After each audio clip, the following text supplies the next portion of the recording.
Public speculation and Zodiac claims. Various authors speculated at the time of the killings that other murders and attacks may have been the work of the Zodiac, but none have been confirmed. Robert George Domingos, 18, and Linda Faye Edwards, 17, shot and killed June 4th, 1963, on a beach near Gaviota. There are some specific similarities between their attack and the Zodiac's attack at Lake Berryessa 5 years later.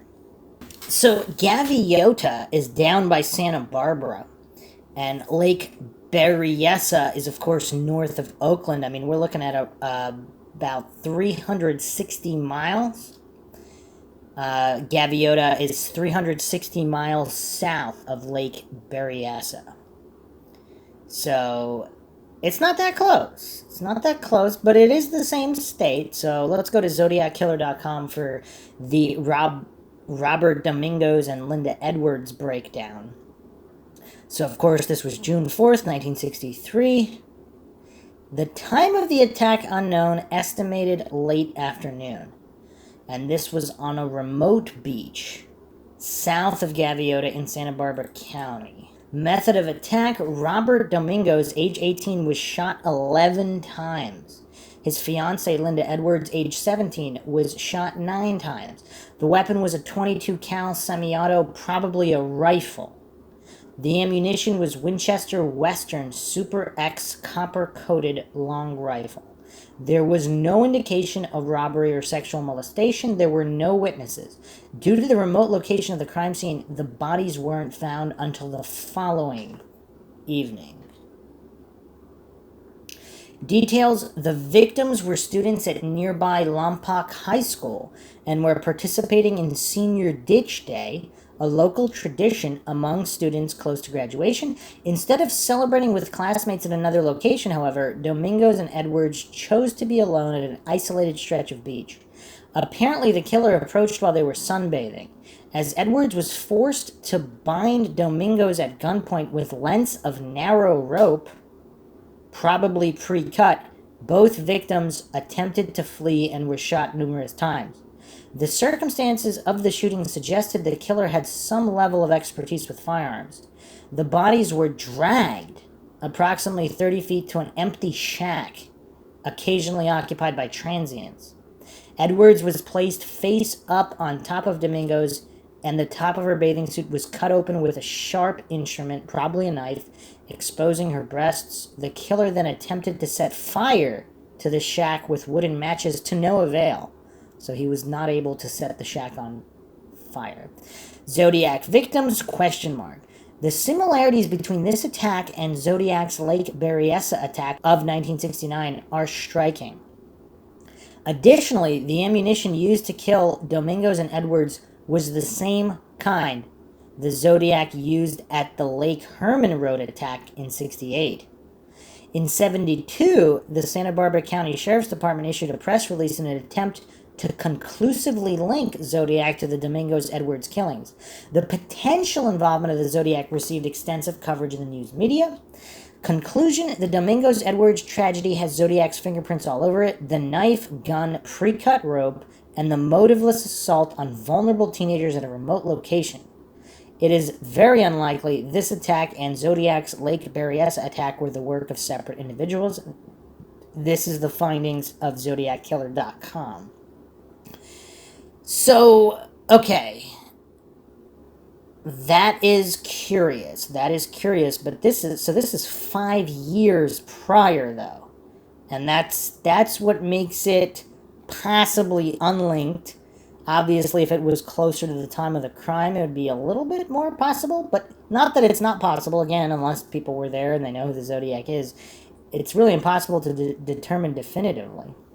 Let's go to the Unresolved Mysteries subreddit here. This was posted 7 years ago by Ooh Babe. Who is the murderer known as Sandy, who killed an engaged teenage couple and an elderly quarry worker in Santa Barbara County in 1963? Was Sandy the Zodiac?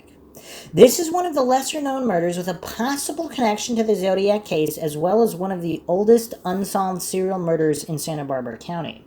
Santa Barbara was very sparsely populated at the time, and the murders attributed to Sandy took place in a close-knit rural area consisting mostly of farmland. On June 4th, 1963, Robert George Domingos and Linda Faye Edwards decided to go to a secluded local beach near Gaviota State Park rather than going to their school's official Senior Ditch Day party. Domingos, 18, Edwards, 17, were engaged and were to be married that November.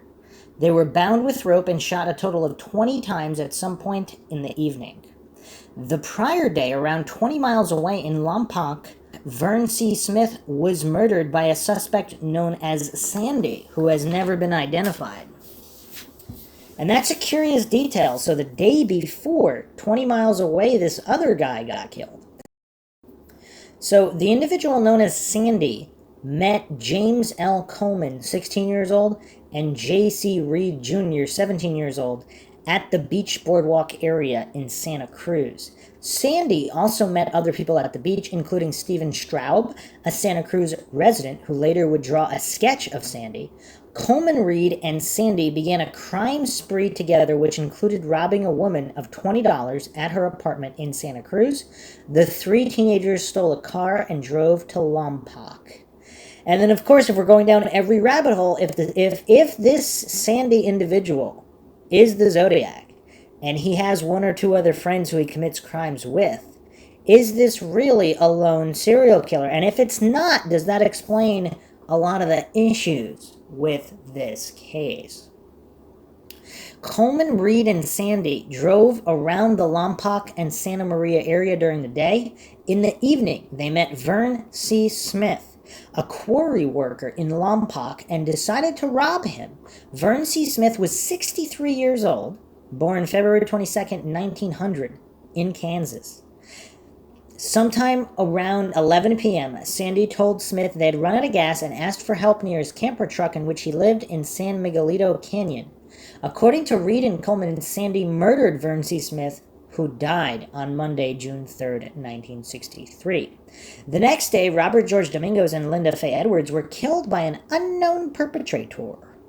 Sandy was immediately considered to be the prime suspect by the investigators, and a statewide search was launched, but Sandy was never apprehended. Years later, in 1972, the Santa Barbara County Sheriff's Department announced that there was considerable evidence that the Zodiac may have been the killer of Domingos and Edwards. Was the individual who was known as Sandy in 1963 the same person who later became known as the Zodiac?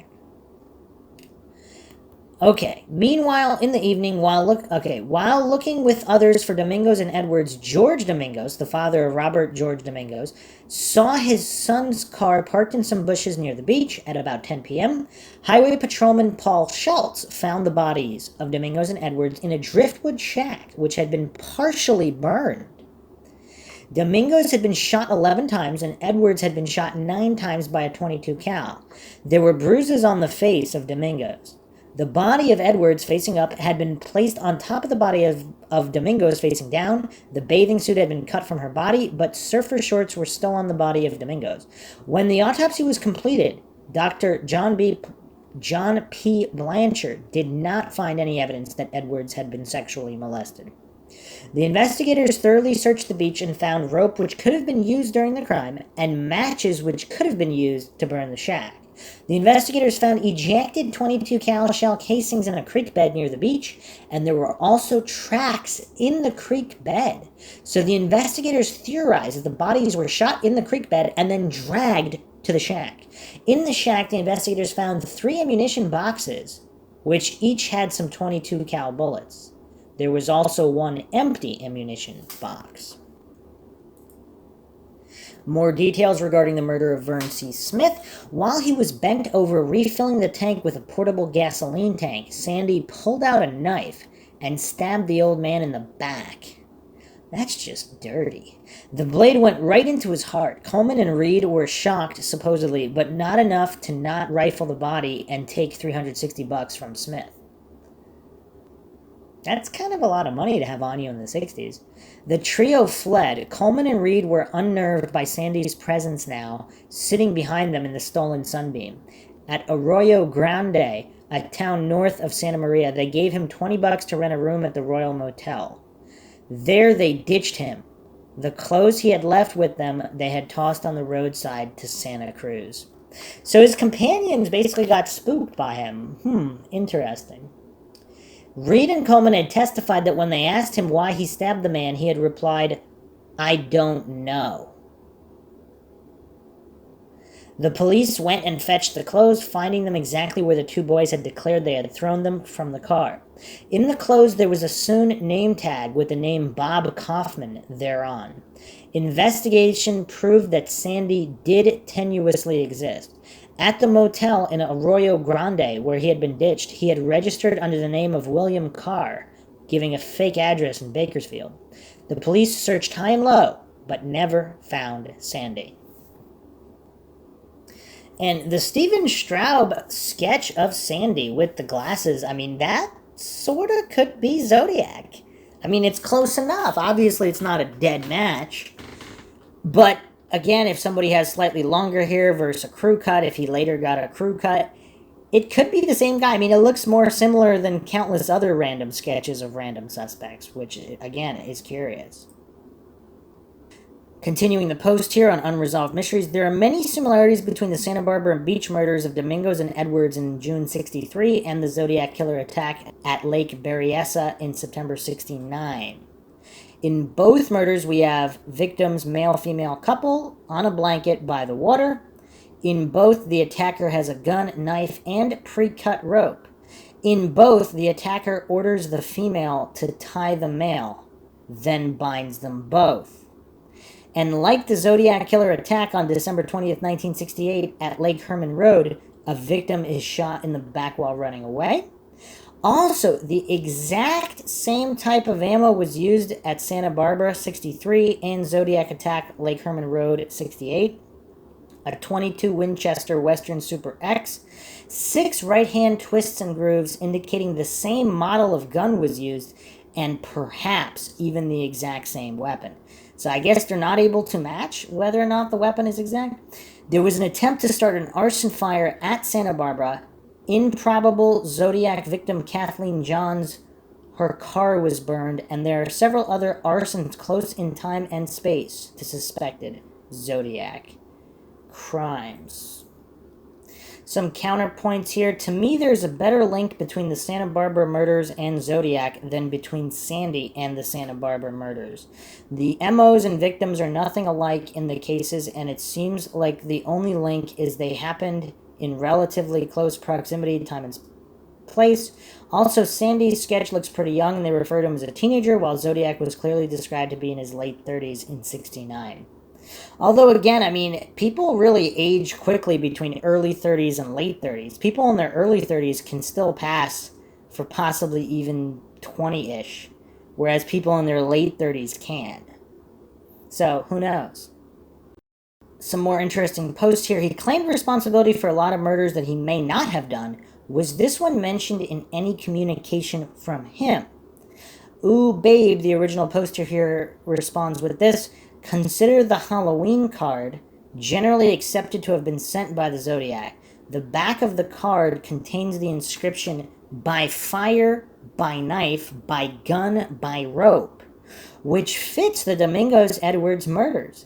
There was an attempt to burn down the shack containing the bodies. A sharp implement, presumably a knife, was used to cut open Edwards' bathing suit. Multiple gunshot wounds were the cause of death, and rope was used to bind the victims. The Zodiac never claimed credit directly for any of the SB murders, but in the March 13, 1971 letter, in which he indirectly, some would say dubiously, claims credit for the Bates murder, he says, I do have to give them credit for stumbling across my Riverside activity, but they are only finding the easy ones. There are a hell of a lot more down there. By down there, he probably meant Southern California as a whole, and in my opinion, the phrasing implies that the murders did not necessarily take place recently. Zodiac researchers are split 50-50 when it comes to the connection to the 66 murder of Sherry Jo Bates, but my personal belief is that the Zodiac almost certainly was involved. Bates's car was tampered with, and we know from the Johns incident that this fits the Zodiac MO. The most damning evidence for Zodiac involvement in the Bates murder is the typed confession letter containing knowledge only the killer would have known. There are multiple similarities between this confession letter, such as a particular sentence that contains the words squirm and twitch. The Zodiac letter from July 26, 1970 also contains both words in the same sentence and also contains the same misspelling. What is the significance of establishing a connection with the Zodiac in the Sherry Joe Bates case, you might ask? It is important with respect to the Santa Barbara murders because such a connection establishes that the Zodiac was active in Southern California in the mid-60s.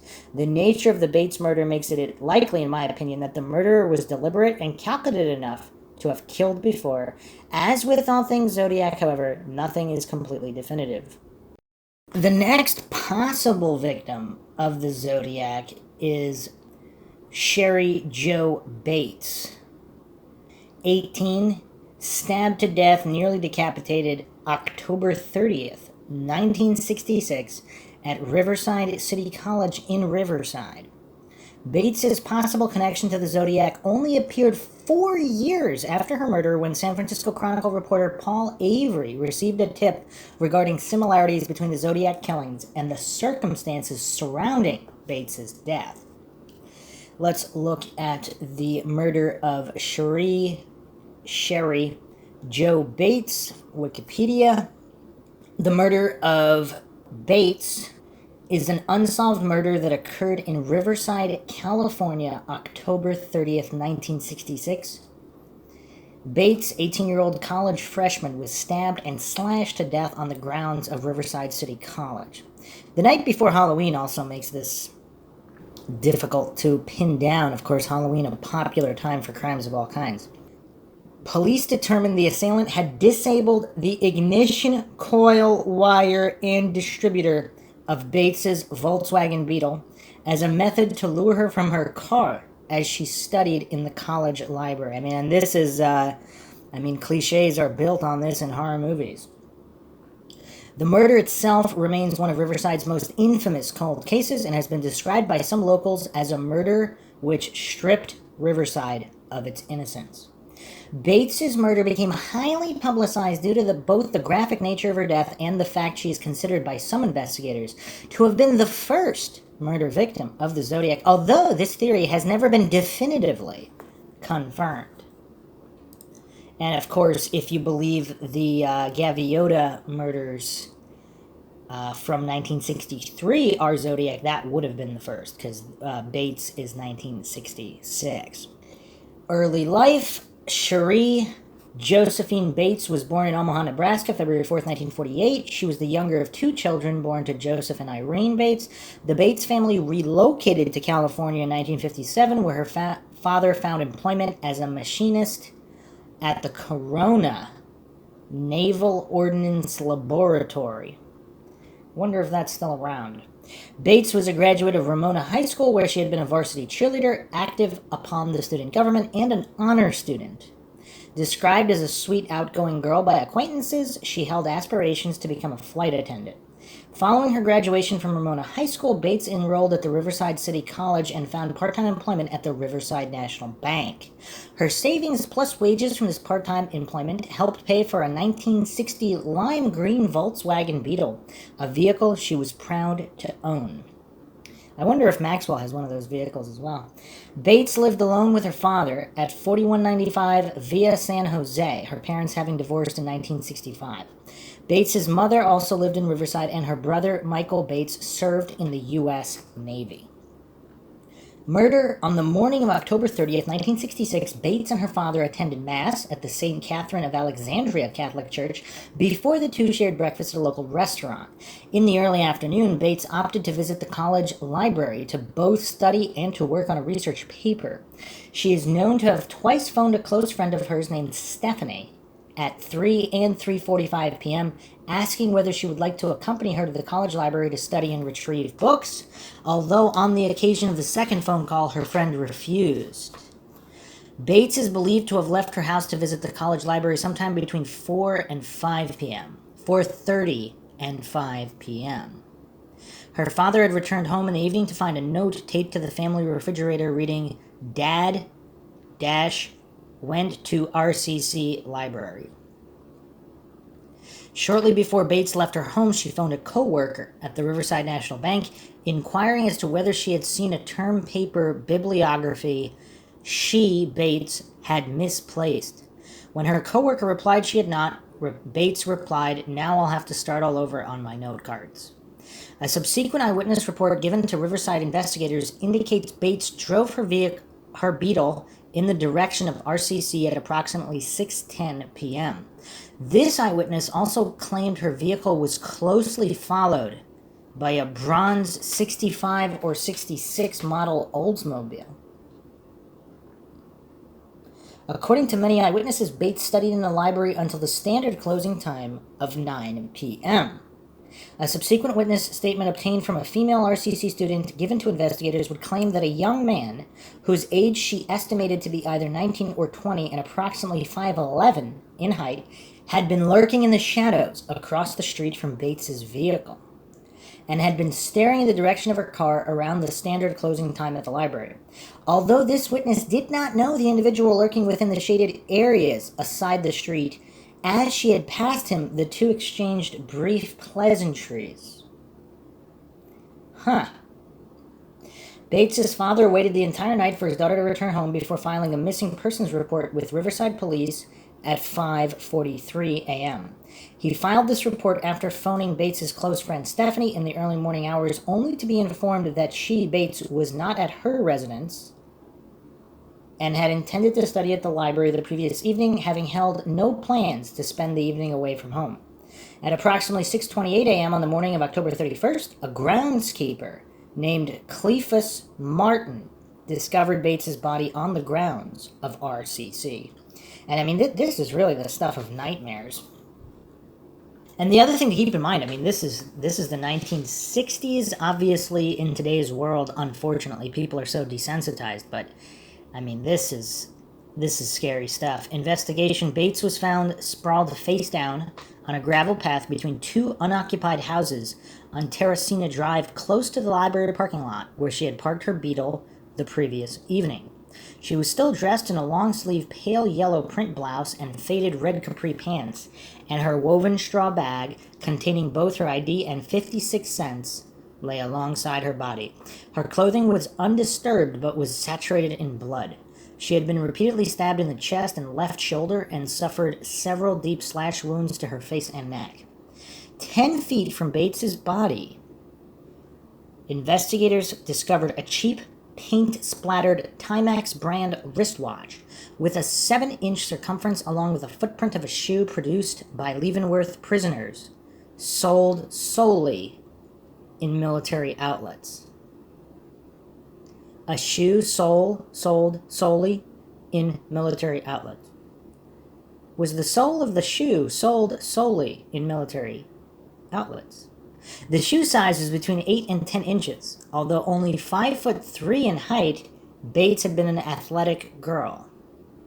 Both an examination of the crime scene and Bates' subsequent autopsy revealed ample evidence of a ferocious physical struggle between Bates and her murderer, she having evidently scratched her assailant's arms, face, and head and torn off his wristwatch. Bates's Beetle was parked just 75 yards east of the location where her body was discovered. The ignition wiring of the vehicle had been deliberately pulled loose, but the ignition key was in place and both the driver's side and passenger window were rolled partly down. 3 library books on the subject of U.S. government were lying on the front seat, and several smeared, greasy palm prints and fingerprints were found upon the vehicle.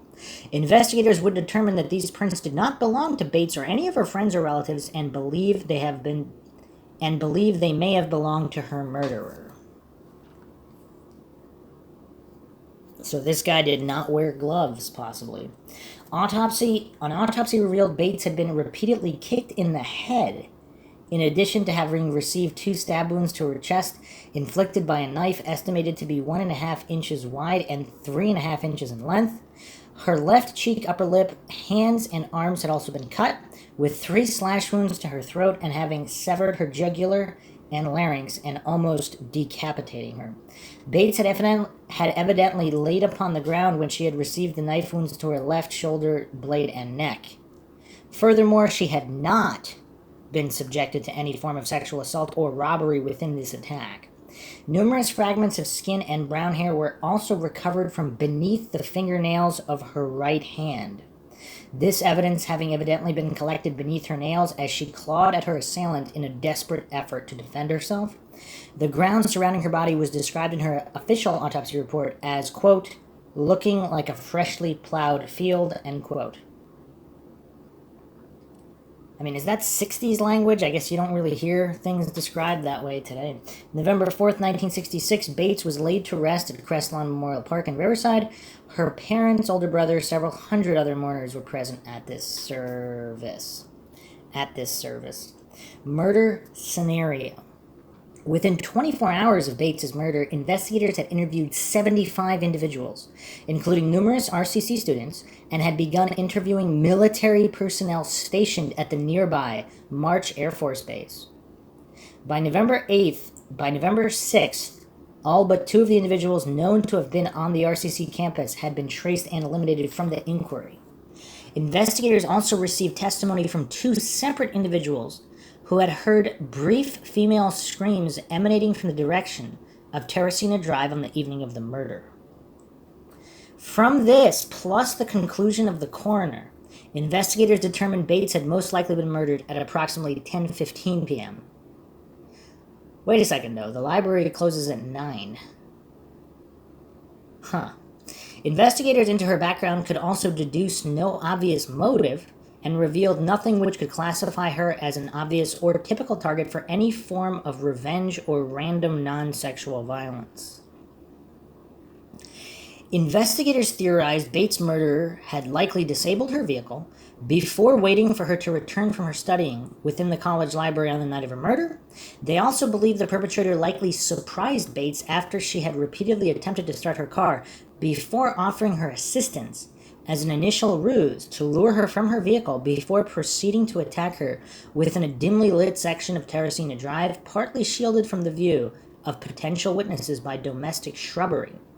I mean, isn't that still kind of risky, right, between 2 houses? At the time of discovery, both windows of Bates's Beetle were rolled down and the keys of her vehicle were still in the ignition, thus meaning she had likely been forced from her vehicle to the scene of the murder where she stood aside or sat inside her vehicle. At the initiative of Detective Sergeant David Bonine, a staged reenactment of Bates's final hours studying within the RCC library was conducted 9 days after her funeral in the hope of producing vital eyewitnesses. Present at this reenactment were 62 students, 2 librarians, and 1 custodian who had actually been in the library on the evening of October 30th. All of whom sat or stood where they had actually been on the evening in question. All participants who owned a vehicle were asked to park their car in precisely the same spot it had been on the evening of the murder, and all participants wore the same clothing they had on the evening in question. The initiative did bring forward numerous eyewitnesses, although no fruitful leads were gained. Nonetheless, several individuals stated that they had seen a tan gray Studebaker vehicle in the close vicinity of the RCC campus on the evening of October 30th. Despite extensive appeals by both investigators and the local press, the owner of this vehicle was never traced. Interesting. I mean, they really did. It seems like they did a relatively thorough investigation at the time. I mean, major reenactment. I mean, that's a lot of people, over 60 people. Correspondence. 1 month after Bates's murder, 2 identical typewritten letters arrived at Riverside Police Headquarters and the editorial offices of The Press Enterprise. The author of these letters described in detail a likely scenario as to how Bates had been lured from her vehicle and subsequently murdered. This author described in detail how he had first disabled Bates's car before allegedly watching her repeatedly attempt to switch on the ignition until the vehicle battery had drained of power. He had then offered her assistance, claiming his own vehicle was further down the street, thus luring her away from her vehicle. According to the author of this letter, after the 2 had walked a short distance from her car, he had stated to her, "It's about time," Bates had replied. "About time for what?" To which he had simply replied, "About time for you to die."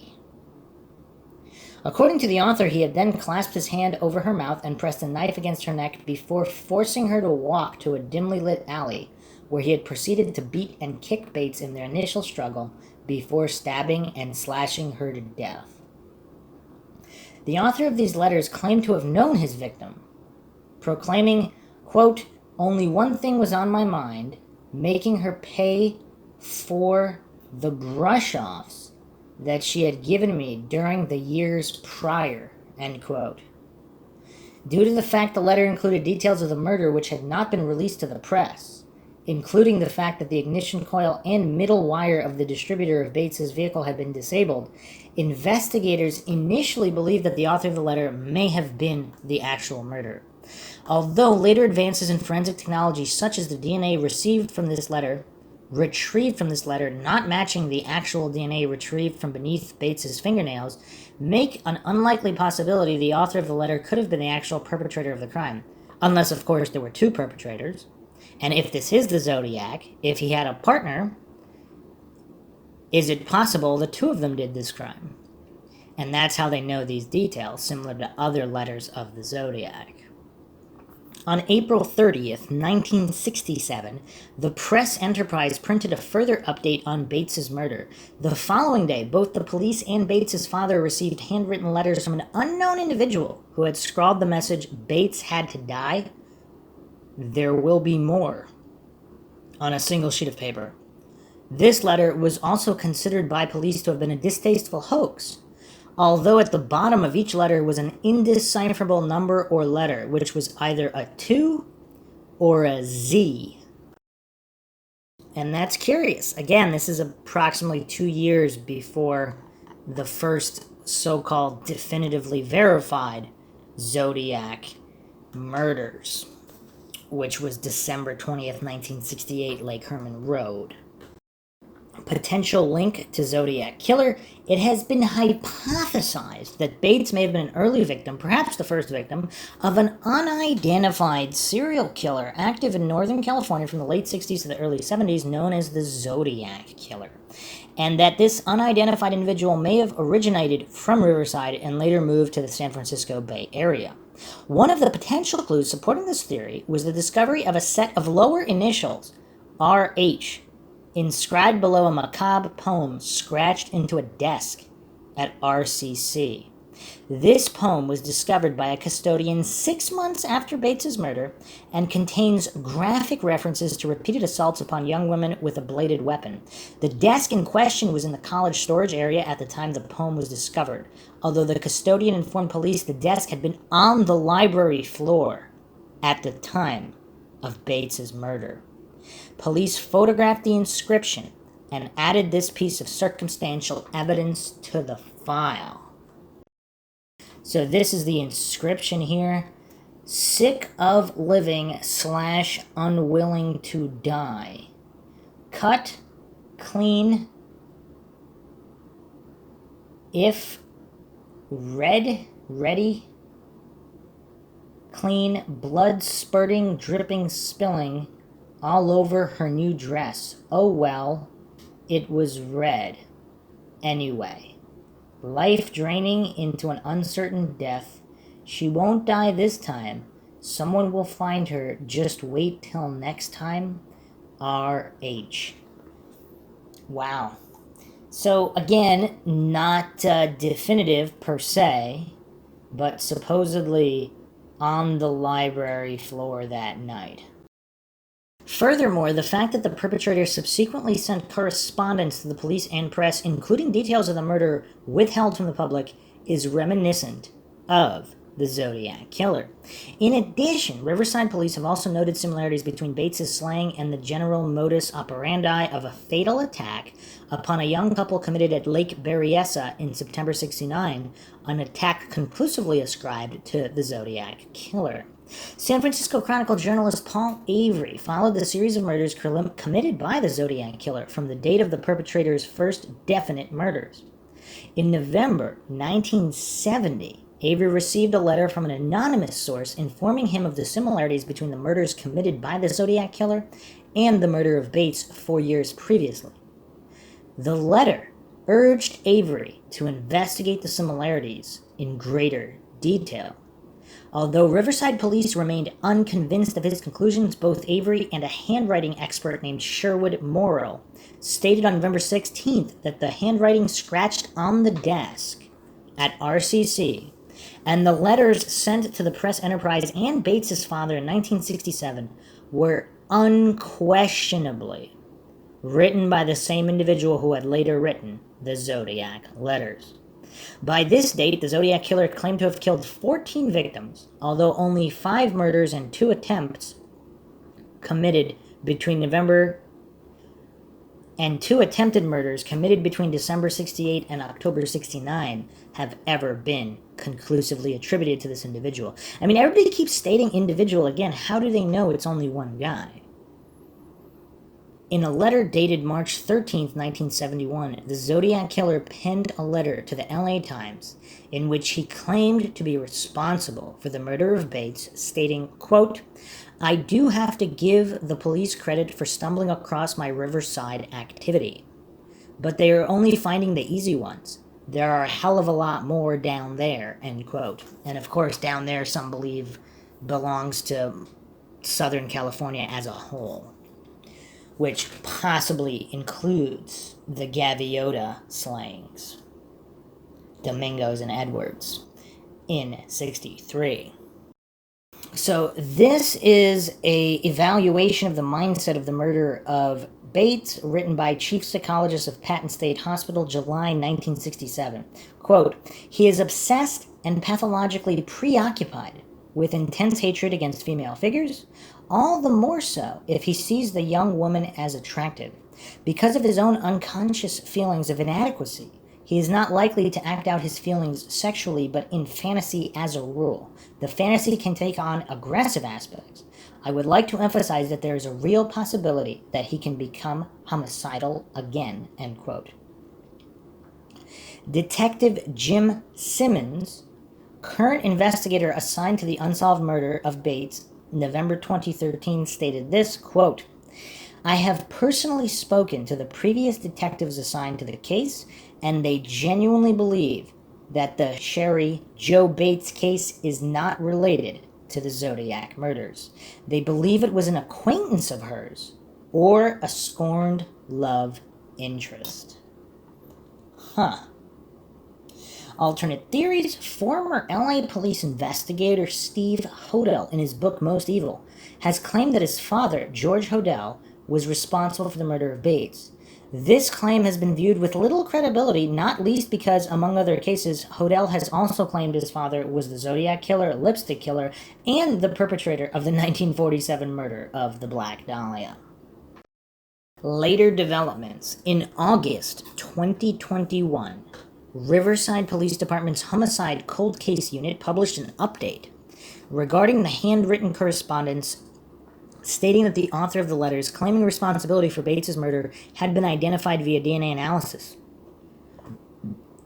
in 2020 and has admitted writing the correspondence. According to the update, the author of the correspondence had initially and anonymously contacted investigators in 2016, explaining the correspondence had been a distasteful hoax.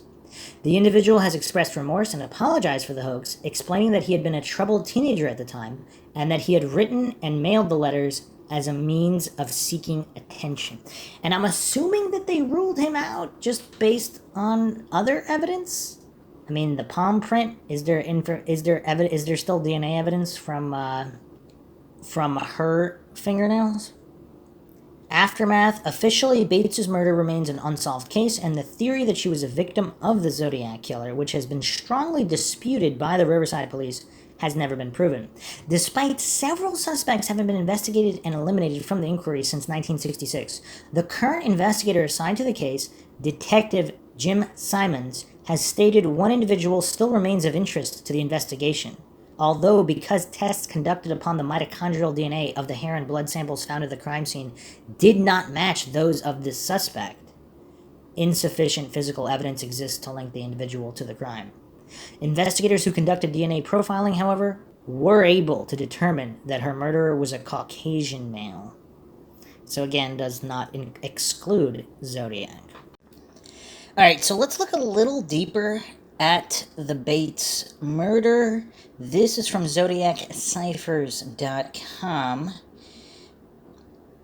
Bates, born in Omaha, Nebraska, February 4th, 1948, was murdered Sunday, October 30th, 66, in an alleyway beside the Riverside City College Library, brutally attacked and killed as a result of a severed right carotid artery due to laceration of neck due to probable knife, measuring minimum 3.5 inches long, 1/2 inch wide. The killer had sabotaged her Volkswagen Beetle by tampering with the middle wire of the distributor with the intention of luring the young girl to her death. Sherry Jo Bates was a gregarious, outgoing woman who easily made friends and apparent by her desire to become an air stewardess, where personality and social skills are key ingredients. This makes it even more strange that such a vivacious young woman, who by all accounts was in amiable, humorous, and sociable mood all day, could enter the Riverside College Library shortly after opening time, 6 p.m. It only opens at 6? It's only open from 6 to 9? Curious.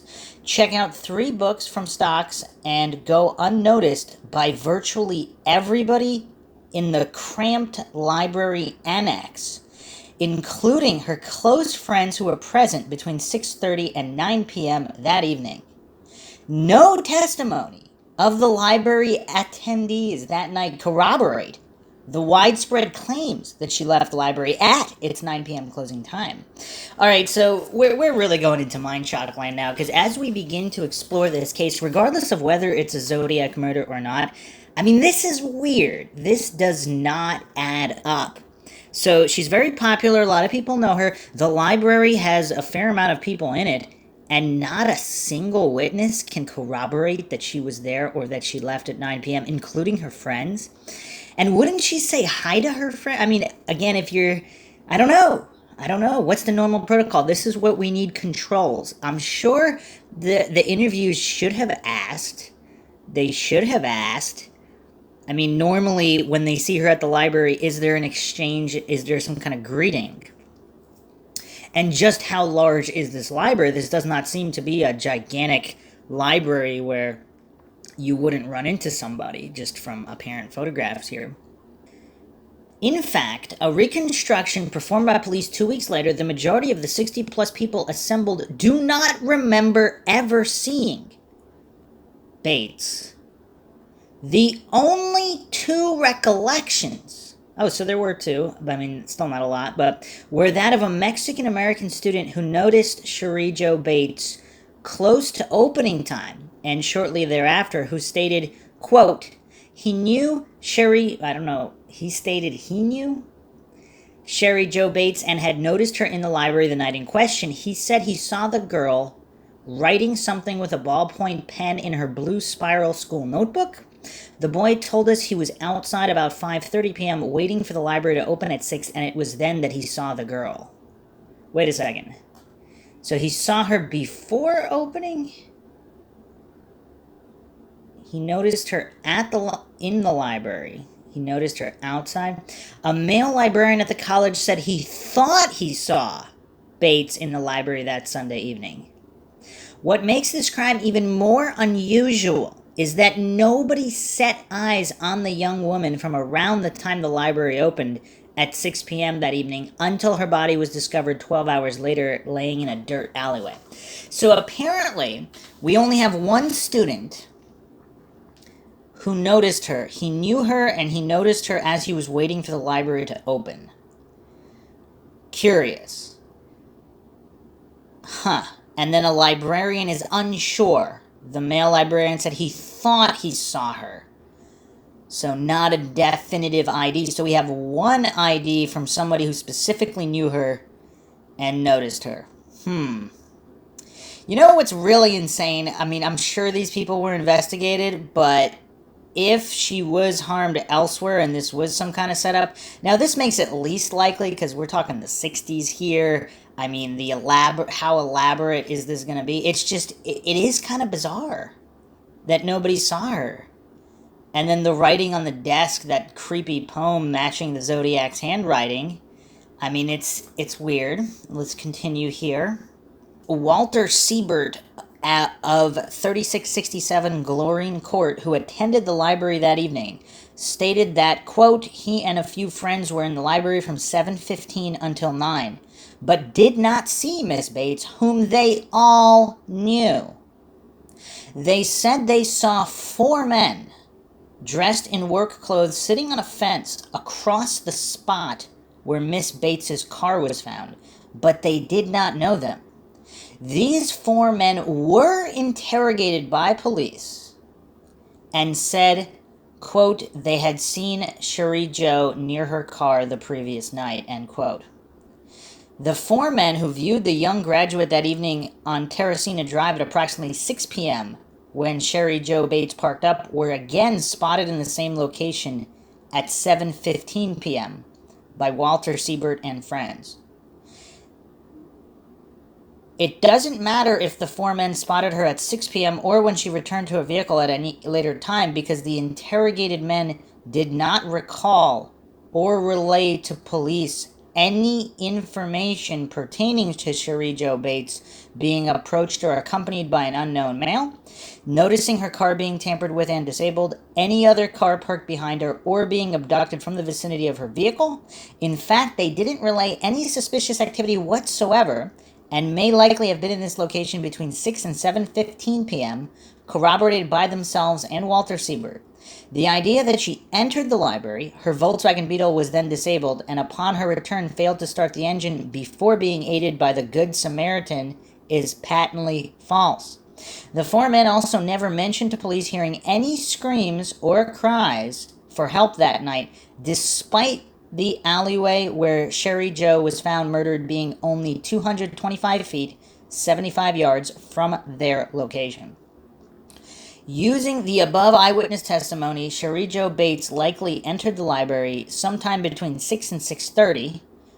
I mean, wouldn't it have to be closer to 6 if we're trusting the testimony of the student who was there at 5:30 waiting to get in? And so if he's getting in at 6, if that's accurate, because he was waiting, it said that he was there 5:30 waiting for it to open at 6, and it was then he saw the girl, so shortly before 6 possibly? So, using the above eyewitness testimony, Cherie Jo Bates likely entered the library sometime between 6 p.m. and 6:30 p.m. before her close friends arrived, and while the library was relatively empty of students. Okay, so it wasn't that crowded between 6 and 6:30. So if it got more crowded later, that would make slightly more sense that nobody saw her. But how did her close friends, it says here, her close friends, so if this is accurate, we're not even talking about acquaintances or general friends here. This article here on ZodiacCyphers.com is stating that there were close friends of hers present in the library, and apparently they didn't see her.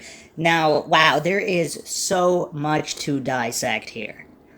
I mean, there's a lot here. So, police early on, we're going to go into a couple different theories. Now the police are stating that they believe it was someone known to her, either former friend or some kind of jaded love interest of some kind, possibly not reciprocated. And if this individual who did something to her is an acquaintance with the friends, and if there was some kind of massive falling out where they did see her but they didn't want to say they saw her, and they didn't want to cast suspicion upon themselves, and they didn't want to lie and say they greeted her, if they simply ignored her because there was something going on there. Again, I'm just speculating here. How many explanations are there for those friends to state they never saw her if the library is not crowded when they said they arrived close to opening time, and it doesn't become crowded till later? How can that be explained? The other issue, of course, is the 4 workmen. So they're just hanging out, doing nothing, on a Sunday night by the school library, and they just happen to leave by about 7:15, right before all of this goes down. And they just happen to not see anybody tampering with the vehicle. So, yeah, I mean, if whoever wanted to harm her was in the library, and they did write on that desk, of course, there's no proof that they wrote that morbid poem at that moment. on that night. The desk, supposedly the janitor said the desk was on the floor. That doesn't mean it had the writing in it at that exact moment was being written by someone there. But if somebody was in the library, if someone happened to be in the library at the time they saw her and then they left before it closed to tamper with her car shortly before, but if it's that crowded, would they do that? Or is it more likely that these 4 workmen, where 1 or 2 of them could be lookouts in various areas and 1 of them could tamper with the vehicle? And we'll be getting into them further. So, okay, let's continue here. Halloween morning, groundskeeper Cleophas Martin, 48, was traveling along Terracina Drive at 6:30 a.m., slightly west of the Riverside Library Annex, when he discovered the lifeless body of Cherie Jo Bates lying face down in the dirt alleyway. Her body was discovered on the west side of the alleyway between 2 vacant properties. Cherie Jo Bates had been brutally attacked with a knife. There were signs of a violent struggle with her murderer, the skin and hair present in the young woman's fingernails and hand that in later years would reveal a mitochondrial DNA fingerprint. Another point here, supposedly she was kicked in the head and stabbed. Is that more consistent with more than one attacker? Because if she's struggling, one attacker is kicking her in the head, the other stabbing her, does that make more sense than one individual needing to kick her in the head a bunch of times and stab her? I don't know. A Timex watch with a broken strap was discovered only 10 feet from her body, likely wrenched off during the vicious attack. The Timex watch, which bore specks of household paint, presumed to be the offender's, was found just 10 feet away from her body with the wristband broken, although it failed to provide any clues to the killer's identity. Another curiosity, would workmen in work clothes have specks of household paint on their watch? Screams were heard in a campus area from nearby residents at approximately 10:15 to 10:45 p.m. And see, here's another curiosity. The library closes at 9. The screams were heard between 10:15 and 10:45. So the nearby residents, they couldn't give an exact minute. Now, what that means, I'm assuming that one resident said it was closer to 10:15 and another resident said it was closer to 10:45. Or were they both adamant that one heard screams at 10:15, one heard at 10:45, or did they give a range? Did they both give a range between 10:15 and 10:45? So let's cut it down the middle. So approximately 10:30, there are screams. What was she doing for over an hour after leaving the library? If it's that crowded and there are that many cars there was nobody there that could help her? Now, nobody saw her leave the library. Now, this is another problem. I mean, this case is really, really mysterious in this way, where we have anomalies here that can't be explained. Even if this is not connected to the Zodiac, I mean, this is one strange case. Nobody spotted her leaving? So she could have theoretically left even earlier. And we only have one person claiming definitively to have seen her. The male librarian said he thought he might have saw her. Not quite definitive. Although maybe he did. This other student, if this other student is not covering for somebody, and I'm not saying they are or they are not, because theoretically, maybe she never even went in the library, but supposedly there's library books in her car, so it seems that she would have had to have been at the library at some point. So if we match all this up, is it possible she was actually at the library? Yes, we have one definitive ID if that individual's not lying, and we have one generic possible ID, which, again, why would the librarian would have, I don't think, I mean, unless there's some kind of vast conspiracy, that the librarian would have no reason to lie. But nobody saw her leaving. So could she have left much earlier? Could she have taken a ride with somebody and then they take her back while somebody else had tampered with the vehicle? If this was some kind of plot. Or was she just jumped by the workmen? But if these screams, because I guess it's possible the screams could have been somebody else, right? I mean, 365 nights a year, regardless of what neighborhood you live in, there's probably a couple nights a year that there are screams. Now, is it beyond the realm of possibility that these screams were not Cherie Jo Bates? It's possible. I mean, how can we say it's not possible? It's possible. Or they got their times wrong, which is also possible. We have to look at all these variables here. So, back to this breakdown here on ZodiacCiphers.com. If Cherie Jo Bates had entered the library between 6 and 6:30 p.m. and left immediately after checking out her library books, then she could not have simply been led away from her vehicle on the pretext of help and murdered in the alleyway. The screams were heard approximately 4 hours later. And in addition, the numerous people entering and exiting the library from 6 to 9 that evening would surely have noticed the stricken Miss Bates. Remember, Cherie Jo Bates was spotted in the area of the library shortly before and after 6 p.m. by several eyewitnesses. They're saying several, but apparently it was only two from the breakdown here. It was the one student and then the one male librarian. So they're putting her in the library shortly before, shortly after, within minutes. So that opens up the time span of her possibly going elsewhere. Is it possible she actually drove elsewhere? If somebody asked her for a ride there, theoretically she could have driven. But see, here's the wrench. The workmen. The workmen are stating they didn't see her. Is it possible the workmen are criminals?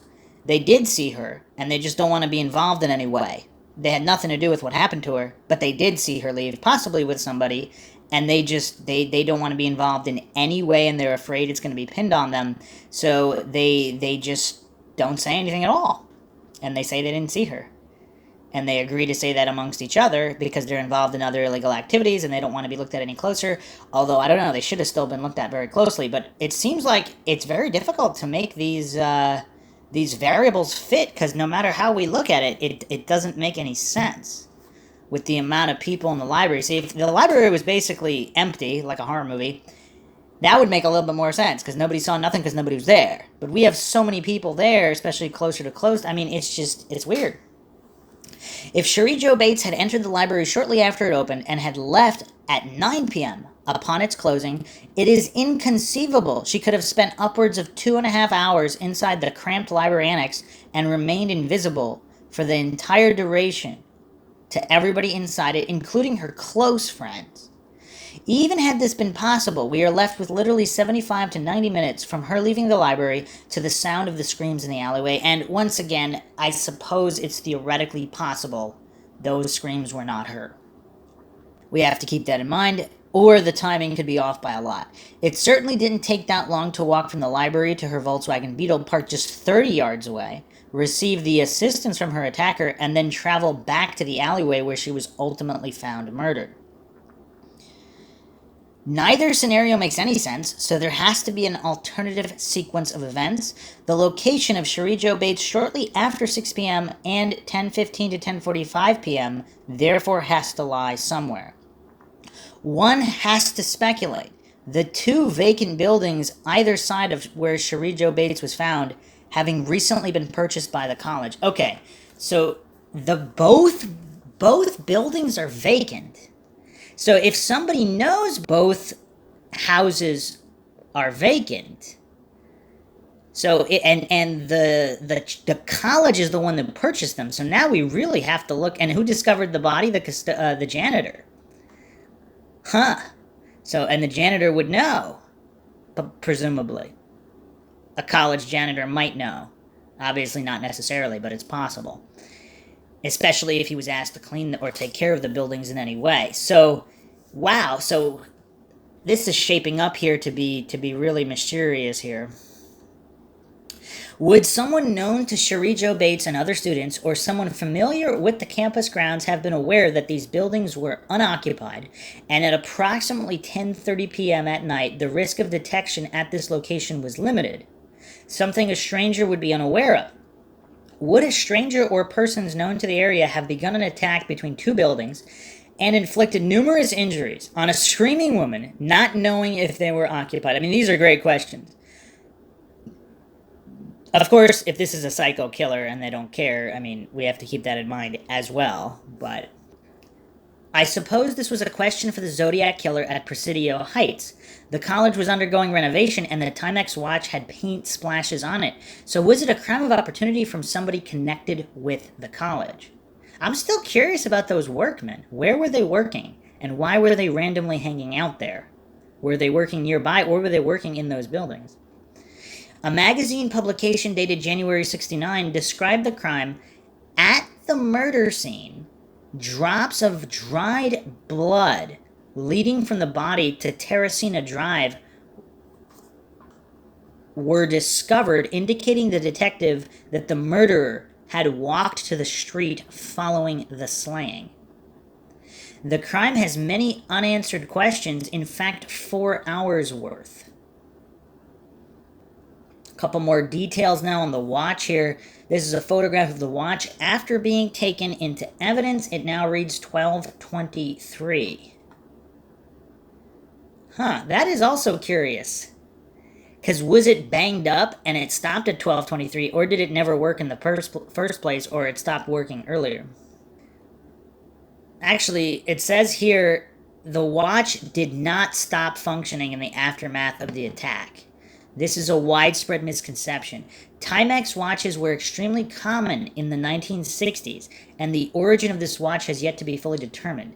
The idea it was purchased in England cannot be substantiated, so it doesn't have a serial number. The wristband was measured at 7 inches and had broken away from the upper face of the watch, most likely during the attack on Cherie Jo Bates.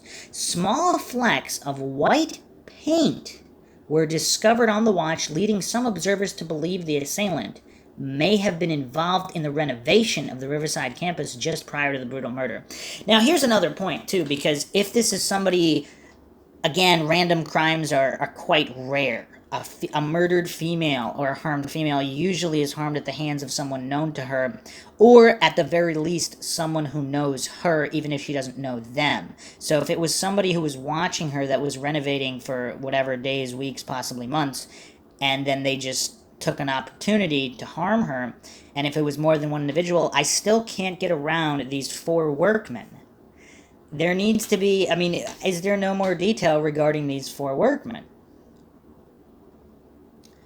Also, 4 workmen, if they all want to be involved in the crime, it's weird, though, because supposedly she was not sexually assaulted. There's another statement here. On the Wikipedia, it says there's a witness statement from a female RCC student that claimed a young man whose age she estimated to be either 19 or 20 years old, approximately 5'11", in height, had been lurking in the shadows across from the street from Bates's vehicles and had been staring in the direction of her car at around the standard closing time of the library. Although the witness did not know the individual lurking within the shaded area aside the street, as she passed him, the two had exchanged brief pleasantries. And that's curious, because if this is an authentic statement here, or if a female harmed her, or a female, or possibly a group of male and female friends, if they harmed her, did she make that statement up to throw suspicion away? Because apparently she's the only one who saw this man. Or if she's not lying, then again, this would have to be a prime suspect, but this is around 9 p.m., so nobody sees her leave. Nobody sees her to go to the car, but this female student sees a guy staring at her vehicle from the shadows. Does that seem like a legitimate statement, or does that seem like a conjured up statement? I don't know. It's kind of weird. We have to keep in mind it's the 60s, too. Not that people didn't lie in the 60s, but it seems like if this happened now, I would have a lot more skepticism towards this supposed witness. Not that I don't have skepticism now, of course, but it's just I have less skepticism just because it was the 60s. I don't know. Maybe that makes me a little bit of a naive, but it just seems like there would be less people making up stories in the 60s. Not that they weren't doing that. Continuing on here from ZodiacCiphers.com. 1 month later, November 29th, 1966, a typed confession letter would arrive claiming responsibility for the murder of Cherie Jo Bates and bragging about the crime. Exactly 6 months after the murder, April 30th, 1967, 3 letters were sent to Joseph Bates, Cherie's father. Riverside Press Enterprises and Riverside Police. They were very short in nature. 2 contained the words, "Bates had to die, there will be more." But the letter to Joseph Bates stated, "She had to die, there will be more." Furthermore, a morbid poem was discovered written in blue ballpoint pen on the underside of a plywood folding desktop at the Riverside City College, discovered by a janitor in December 66. So they actually did not know this. So that was discovered later. Curious. Questioned documents examiner Cheryl Morrill, who analyzed many of the Zodiac letters, would link the Riverside correspondence to the Zodiac killer. However, not everybody's convinced that Cherie Jo Bates' murder is connected to the attacks in the Bay Area. Okay, let's look. They have an in-depth timeline here. So, of course, this is October 30th, 1966. The Mexican-American student, 6 p.m., he stated he knew Cherie Jo Bates, noticed her in the library the night in question, saw the girl writing something with a ballpoint pen in her blue spiral school notebook. The boy told us he was outside at 5:30 waiting for the library to open at 6, and it was then he saw the girl, so roughly at 6.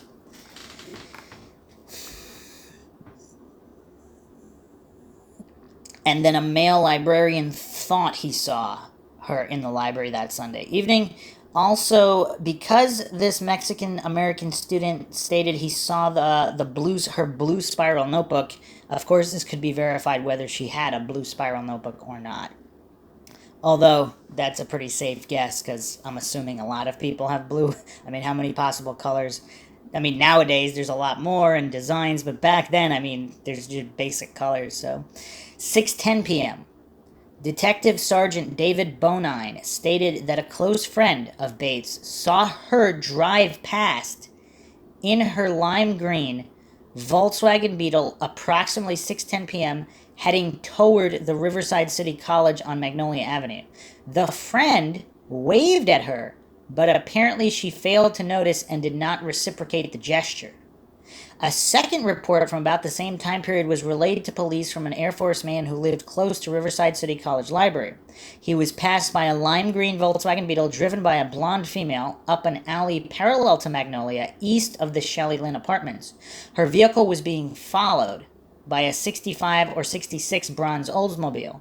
This must have been slightly after 6:10 p.m., indicating that Cherie Jo Bates was heading to the library to park up. Okay, so this Mexican-American student stated he saw her. If he's waiting outside the library at 5:30 p.m., the library opens at 6, would he just continue to, if he's there that early to get in the library, would he continue hanging out for so many minutes afterwards? Because by the earlier accounts here, that first half hour, it's not crowded. So there's no line to get in or anything. So, and if she didn't get there till after 6:10, possibly 6:15, this guy's just hanging out, or... Because he said it was at 6. It was then he saw the girl, when the library's opening at 6. Huh. Now, if he was only off by 5 minutes, but if he's off by over 15 minutes, we have to really... I mean, I don't know. What does that mean? Her vehicle was ultimately found on Terracina Drive, right next to Magnolia. If we assume she discharged her own 3 library books, then she must have entered the library at approximately 6:15 p.m. The above 2 eyewitnesses' times are approximated. So if the Mexican-American student saw Cherie Jo Bates in the library the night in question shortly after it opened, it was likely closer to 6:15 p.m.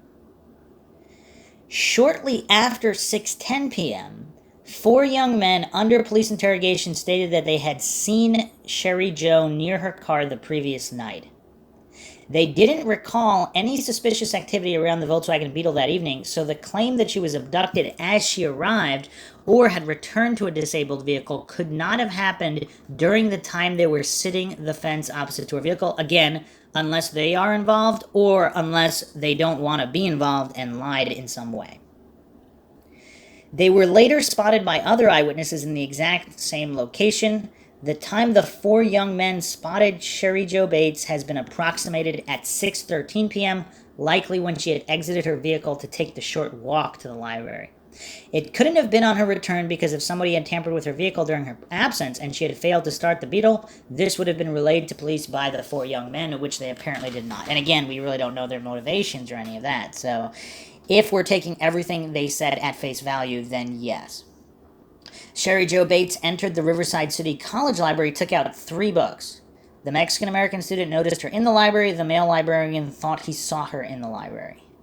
Okay, so basically, he's saying he saw her in the library, not outside the library, but shortly after it opened. The thing that's a little curious to me, I guess he could just be bad with time. because it was the fact that he's waiting a half an hour for it to open. How off could he be? But I don't know. Extract from the November 29th, 1966 confession letter. I first cut the middle wire from the distributor, then I waited for her in the library, and then followed her out after about 2 minutes. The battery must have been dead by then. I then offered to help. She was then very willing to talk to me. I told her that my car was down the street and that I would give her a lift home. When we were away from the library walking, I said it was about time. She asked me about time for what, and I said it was about time for her to die. The four young men sitting opposite Cherry Joe Bates's Beetle never saw anybody tamper with the engine. The four young men were still sitting on this fence at 7:15 p.m., 1 hour after seeing Cherry Joe Bates park up. Therefore, the only way that the author of the confession letter may be proved correct is if the four young men left that location shortly after spotting Bates leave her vehicle, only to return to the same spot sometime later. The four men notice the young woman leave her vehicle. They walk away from the near vicinity, at which point the assailant disables the Volkswagen, tracks Bates, offers her assistance, then murders her in the alleyway, likely before 6:30 p.m. The four young men then return to the original location after 6:30 p.m. and before 7:15 p.m. Hence, see or hear nothing untoward. However, this is not possible because a later eyewitness present in the alleyway at 9:30 p.m. saw no signs of murder. So was she in one of those buildings at 9:30 p.m.? Okay, other students who were acquainted with Cherry Joe said they were in the library between 6:30 and 6:40 and did not see the girl during that time. Okay, so if this is her close friends and they didn't get there on open, they got there at 6:30, is it possible they just missed her? This suggests that Cherry Joe Bates had entered the library at approximately 6:15 p.m., then had discharged her reading material, and exited the vicinity of the library annex by 6:29 p.m. at the latest. Had she traveled back to her Volkswagen Beetle at this point, it is likely her friends would have spotted her by the stricken vehicle. Had she left the library slightly earlier at 6:20, finding her car unresponsive, it is likely she would have returned to the library for assistance or to make a phone call. She could not have immediately been lured away and murdered in the alleyway, as her body was apparently not lying in the alleyway up to 9:30 p.m., and corroborated by a female eyewitness. Walter Siebert stated that he and a few friends were in the library from 7:15 until 9, but did not see Miss Bates, whom they all knew. They said they saw four men dressed in work clothes sitting on a fence across from the spot where Miss Bates's car was found, but they did not know them. So not just four workmen nearby, they were actually sitting right across from Miss Bates's car. A fence across from the spot. It doesn't say the exact distance, but I'm assuming here it's relatively close. This indicated that four young men were present from 6:15 through 7:15, opposite Cherry Joe Bates's Beetle, or had left and returned by 7:15. Walter Siebert and friends recall the four men, but not Bates. Further indicated that the four men must have spotted her at approximately 6:13 p.m. when she arrived at Terracina Drive to enter the library. The vehicle had still yet to be disabled at this point. I mean, I don't want to get real crazy with how the vehicle could have been disabled, but is it theoretically possible, if this was a mechanic or somebody with experience with vehicles, is it possible they could have jiggled the cable in some kind of a manner? I mean, it says it was completely disabled, but I don't know. Is it possible it could have been messed with earlier and they knew at some point it would stop working? Or was it some kind of battery sabotage where they knew it would only last X amount and it was done prior to where she stopped at the library? Just thinking outside the box. I'm not saying that's likely in any way. I'm just trying to cover every single possible scenario here. Okay, 9 p.m., the library shuts and the remaining patrons leave the building. There is still no sign of Bates. Zodiac Unmasked by Robert Graysmith states this: Cherry Joe checked out 3 books from the local college library, though her friends were at the small, cramped library, so not only is it not big, supposedly it's very small, between 7:15 and 8:57 p.m., None recalled seeing her there. At 9 p.m., when the archives closed, she returned to her car to discover the engine would not catch, and here she had been working part-time at the Riverside National Bank. Parked behind her car was a Tucker torpedo that was not there before. So the analysis of this Robert Graysmith comment here, some of this is clearly not true, because if nobody saw her, how could she have been seen returning to her vehicle at 9 p.m.? The mention of the Tucker torpedo is interesting, since only 51 vehicles were ever made before the company folded in 1949. The eyewitnesses may have been mistaken to the make of the vehicle, but if not, the screams heard later in the alleyway, closely followed by the sound of an old vehicle pulling away, may have a bearing. The Daily Enterprise, Riverside, 1966.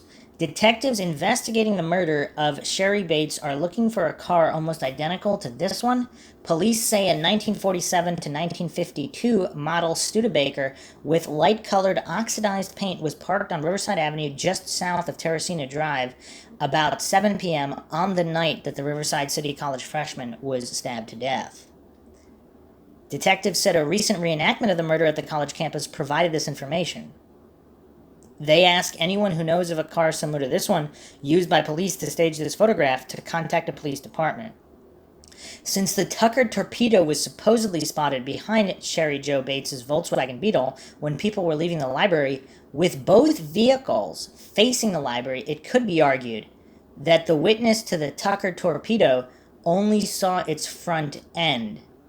Both the Tucker torpedo and the Studebaker have similar aeroplane front end characteristics. Could these vehicles have been mistaken as one? And again, we have to also keep in mind this was at night, so it seems like at night they're not identical, but they're also not completely different types of vehicle. In the dark, in the shadows, maybe, who knows. At approximately 9:30 p.m., a female student purportedly noticed a man standing in the fateful alleyway smoking a cigarette and exchanged brief greetings with him. She later failed to identify anybody from a photographic lineup, including Bob Barnett, the prime suspect in the Riverside Police Department investigation. He would later be excluded using mitochondrial DNA retrieved from blood-clotted hair found at the base of Sherry Jo Bates' right thumb. And also, I don't know why people are so convinced it was one perpetrator. Because if it was more than one guy, I mean, that could explain a few things. And I mean, not just in this case, but in other cases, if it's more than one guy, and obviously serial killers and such, they usually work alone, but again, the usual cases are solved when the evidence is there. I mean, obviously a lot are not. Obviously a lot of the unsolved cases are also done by single perpetrators, but I'm just saying there's certain cases where if there is more than one person involved, and the police are convinced, but then the DNA clears them, that still doesn't really clear them, does it? They could have still been involved. That just means someone else was also involved. The female student eyewitness was certainly credible enough to police because they later retrieved a cigarette butt from the alleyway close to where the man was last seen standing. It was listed in the Riverside DNA Evidence Analysis Report. The cigarette butt had a DNA concentration of 0.003 nanograms per microliter. The question is, could the cigarette DNA be ruled out from the DNA recovered from the base of Sherry Jo Bates' thumb? Was this man waiting in the alleyway for Sherry Jo Bates to return to her vehicle? Was he expecting her to have been in the library? But when she didn't exit the library at 9 p.m., he hung around the shadows of the alleyway with one eye on her vehicle. Another curiosity is what or who else was in the library or the vicinity where Bates may have possibly interacted with a friend or someone else, and that's why she was gone so long and not actually in the main library area where she would have been seen. Screams were heard coming from the vicinity of the alleyway sometime between 10:15 and 10:45. Zodiac by Robert Graysmith states, a neighbor heard an awful scream, okay, so not a regular scream, between 10:15 and 10:45, and then about 2 minutes of silence, and finally the sound of an old car starting up. A man returning to the area at 10:30 told us he heard 2 screams then. What the? Okay. So one guy said between that's like the one scenario I didn't think of. I said they both either said 10:15 between 10:15 10:45. One said 10:15, one said 10:45, or both said 10:30. Apparently one said between 10:15 and 10:45, the other said 10:30. If the details are accurate, and then the killer was returning to his old 1948 Tucker torpedo parked just behind Bates's Beetle, this would have been approximately 250 feet, if Robert Graysmith is to be believed. So why the 2 minutes of silence? Was he frantically searching in the darkness for the Timex watch yanked from his wrist? That's a pretty good theory. And then he couldn't find it, and he decided it was too risky if he heard other cars, so he got out of there. Magazine dated January 69. At the murder scene, drops of dried blood leading from the body to Terracina Drive were discovered, indicated to the detective that the murderer had walked to the street following the slaying. This would certainly be the right direction to his vehicle had he parked it behind the Beetle. A female ear witness described an awful scream between 10:15 and 10:45, and then about 2 minutes of silence, and finally the sound of an old car starting up. If the author of the confession letter really was the killer of Cherie Jo Bates, can we estimate the location of his vehicle, assuming the ear witness was hearing the actual murder take place? By combining the direction of the blood trail to one side of Terracina Drive with the 2-minute interval from the scream to vehicle starting up, we can use the details in the confession letter to pinpoint fairly accurately the location of his vehicle. The confession letter stated, "She let out a scream once, and I kicked her in the head to shut her up. I plunged the knife into her, and it broke. I then finished the job out, cutting her throat." If this is when he finished the job out before leaving the scene, then he had 2 minutes to kick her in the head, plunge the knife into her, cut her throat, and walk to his waiting vehicle, assuming he isn't searching for the watch. Allotting about 45 seconds at the murder scene, he has approximately 75 cents to negotiate the 100 feet to Terracina Drive and the rest to reach his vehicle. Traveling at an average walking speed of 1.4 meters per second, the 100 feet 30.48 meter journey could take about 22 seconds, leaving 53 seconds walking time on Terracina Drive. That would mean a vehicle parked 243 feet, or 74 meters, or 81 yards from the alleyway. Bates's Volkswagen was parked 75 yards, 68 meters, east of the alleyway, just beyond the library annex. This rough estimate would place the killer's vehicle only 18 feet behind her vehicle, had he exited the alleyway east, the ideal spot to offer her assistance when her vehicle failed to start, and the near exact location of the Tucker torpedo or Studebaker described in Graysmith's book. So, rounding out this write-up here, October 31st, 1966, Halloween morning, groundskeeper, City College groundskeeper Cleophas Martin was traveling along Terracina Drive 6:30 a.m., slightly west of the Riverside City College Library Annex, when he discovered the lifeless body of Bates lying face down in the gravel alleyway. Okay, so another question I have is whether Mr. Martin here, did he know the four workmen? That would be a good question. So, regarding the autopsy findings, they calculated her body temperature, so her time of death was approximately 7:31 p.m.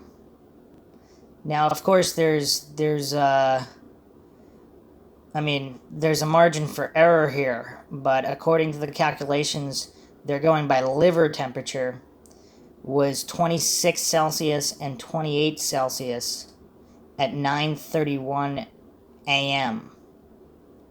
So at 1.5 degrees Fahrenheit per hour, there was a fall from, and factoring in the daily temperature, which was a max of 97, wow, it was hot that day, falling to 52 degrees at the lowest, so they approximated an ambient temperature, and it supposedly, so by the time it cooled 18 degrees at autopsy, which would take 12 hours. And so they're roughly at 8. So at that time, they have two numbers here. So from one of the liver measurements, it'd be 8:31 p.m. or slightly earlier. From the other one, the bottom liver measurement, there is a drop of 20 degrees, just over 14 hours. So the murder would be 7:31 p.m. So we have a time between 7:31 and 8:31. If this is accurate, If this is accurate, that would put her murder before closing time. But can that be so? That can't be possible if we trust the witness that nobody was in the alley, unless she was killed in one of the buildings and moved to the alley later, after 9:30, after close, after that witness. So the screams supposedly are heard between 10:15 and 10:45. Now, obviously those screams could be her being attacked if she didn't die instantly, though. So her body would remain temperature even if she was unconscious, of course. So there's a lot of variables here, but according to this math, which of course could be wrong, they're generally giving an estimate here that she would have been killed between 6:30 and 8:30, just with the max amount of error for the autopsy temperatures. So between 6:30, so no later than 8:30. So then those screams would not have been hers, if these numbers are accurate. Another interesting thing regarding the autopsy, pathologist F. Renee Modglin stated the gastric contents suggested she had eaten a supper-type meal, probably not more than 2 to 4 hours before death. In addition, the stomach contents contained at least 100 milliliters of thick fluid with particulate food particles in which they are easily recognizable as large pieces of beef, along with vegetable particulates and or celery and onion, and what appears to be milk or cottage cheese. Sherry Joe Bates consumed this meal prior to 5 p.m. before Joseph Bates arrived home. Food takes approximately 2 to 5 hours to leave the stomach, depending on its constitution. The pathologist stated she had eaten not more than 2 to 4 hours before her death. This means that if she ate at approximately 4:30 p.m., she would have been killed sometime between 6:30 and 8:30, tying in with the findings of body temperatures above and indication of an earlier murder. This is all quite curious. This is all very, very curious, because all of these estimates would basically say that she couldn't have been killed by 8:30, even if we add another half hour, by about 9, so she still would have been killed before the library closed. Huh. So this would match the confession letter on November 29th, 1966, if Sherry Joe Bates arrived at the library at 6:15, checked out her books immediately, and was followed to her vehicle before being killed at 6:30. The author states, Miss Bates was stupid. She went to the slaughter like a lamb. She did not put up a struggle, but I did. It was a ball. I first cut the middle wire from the distributor, then I waited for her in the library and followed her out after about 2 minutes. The battery must have been about dead by then. I then offered to help. She was then very willing to talk to me. I told her that my car was down the street and that I would give her a lift home. When we were away from the library walking, I said it was about time. She asked me about time for what? I said it was about time for her to die. However, this throws up an unlikely scenario that 65 people entering and leaving the library that night between 6 p.m. and 9 p.m. would fail to spot the stricken Miss Bates lying in the driveway for at least 2.5 hours. Even if the murder occurred at 7:30 or 8:30, we still have a problem, particularly in light of screams being heard at 10:30 at night by local residents. Additionally, we have the female eyewitness who allegedly spotted a man smoking in the alleyway at 9:30 p.m., and Sherry Joe Bates' body not being viewed, but a 10:30 murder leaves us back where we started. 4 long hours to explain, and seemingly contradictory to the body temp and stomach analysis described above. I mean, it's curious that the body temp and stomach contents, like, that could be off by that much. I mean, obviously we can add a couple dozen minutes here and there, but is it going to be that off? Huh. Also, the letter said she didn't put up a struggle. She clearly did. So that pokes a hole in the letter as well. Now, other police documents, so ZodiacKiller.com/Bates has this in the file, that she was killed between 9:23 p.m. and 12:23 a.m., October 31st. So this is putting her murder way later. up to 12, up to after midnight. That's really, really weird. I mean, that one witness who said that there was nobody in the alley, there was no body there. I mean, could they have been mistaken? I mean, I don't know. Huh. Also on ZodiacKiller.com, they're stating that a military style heel print was also found at the scene, indicating an 8 to 10 shoe size. And it's stating here that the origin of the watch was traced to a military post, possibly in England. The shoes could have been sold at nearby March Air Force Base. Also, the autopsy, from here, they're stating that Bates died very quickly, so she was not alive long after the attack. Now, I mean, that's all very curious as well, but I mean, how much could those temperatures have been off, though? That doesn't... And trying to match everything up with the witnesses, it doesn't make a lot of sense. Okay, the final mind shock with Miss Bates here is that in November 1970, so this is approximately 4 years after her death, she was definitively determined to be a Zodiac victim. Obviously, they walked this back, but in November 1970, this is what was announced, and of course, that is highly disputed now. But it's curious as to what made them make that definitive. So, according to ZodiacKiller.com, Zodiac was first considered a suspect in the Bates murder in October '69, when the Riverside Police Department noted similarities between the Bates case and the Napa County Zodiac killing of September 27th, 1969. By November 1970, the news media had gotten wind of the possible Zodiac-Bates connection, and both the San Francisco Chronicle and LA Times published lengthy stories. Zodiac detectives from the San Francisco Bay Area met with investigators handling the Bates case, and the conclusion was made that the Zodiac was Bates's killer. Eventually, the Zodiac sent a letter to the LA Times postmarked March 13th, 1971, accepting responsibility for the Bates crime. As in the subsequent Zodiac attacks, the Bates case saw police taunting letters written to the newspapers. A confession letter was mailed anonymously from Riverside, November 29th, 1966, to both Riverside Police Department and the Press Enterprise newspaper, and included details of the murder that had never been revealed by police. In December '66, a desk with a morbid poem scratched in the surface was discovered in the college library. The writing was eventually attributed to the Zodiac killer. It would be curious if the janitor was the one who discovered that as well, because then he'd be discovering the body, and did he know those 4 workmen? Additionally, 3 other letters sent anonymously from Riverside on April 30th, '67 to the above recipients, as well as to the victim's father, Joseph, had been attributed to the Zodiac. So the conclusion here is that the original investigation concluded the Zodiac was the murderer of Sherry Jo Bates. And let's go to Reddit for some more opinions from independent researchers here. Who believes the Zodiac killed Bates? Who doesn't? What are the arguments? Sandy posted this. On Zodiac Killer subreddit, I don't believe she's a Z victim. Bates's murder motive is sexual repression rage attack, if we are to believe the letter. The killer would be younger than Z. It's directed against women, while Z has a completely different motive and no interest in a particular victim, no matter how Graysmith wants us to think otherwise.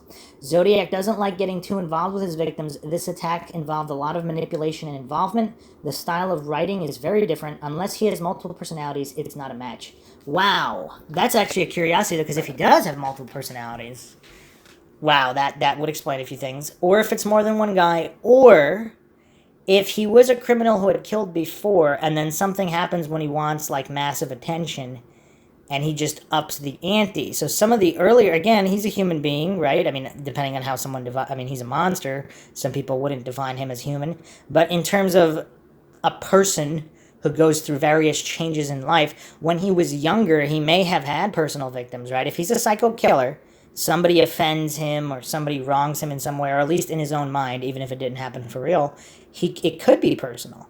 And then later on, now he's just after random kills later in life, so they're random kills. So, yeah, I wouldn't fall into the trap of saying that a particular killer has to 100% kill in every single way. Where that makes more sense are later when he's in the middle of like a string of killings that all have the same MO.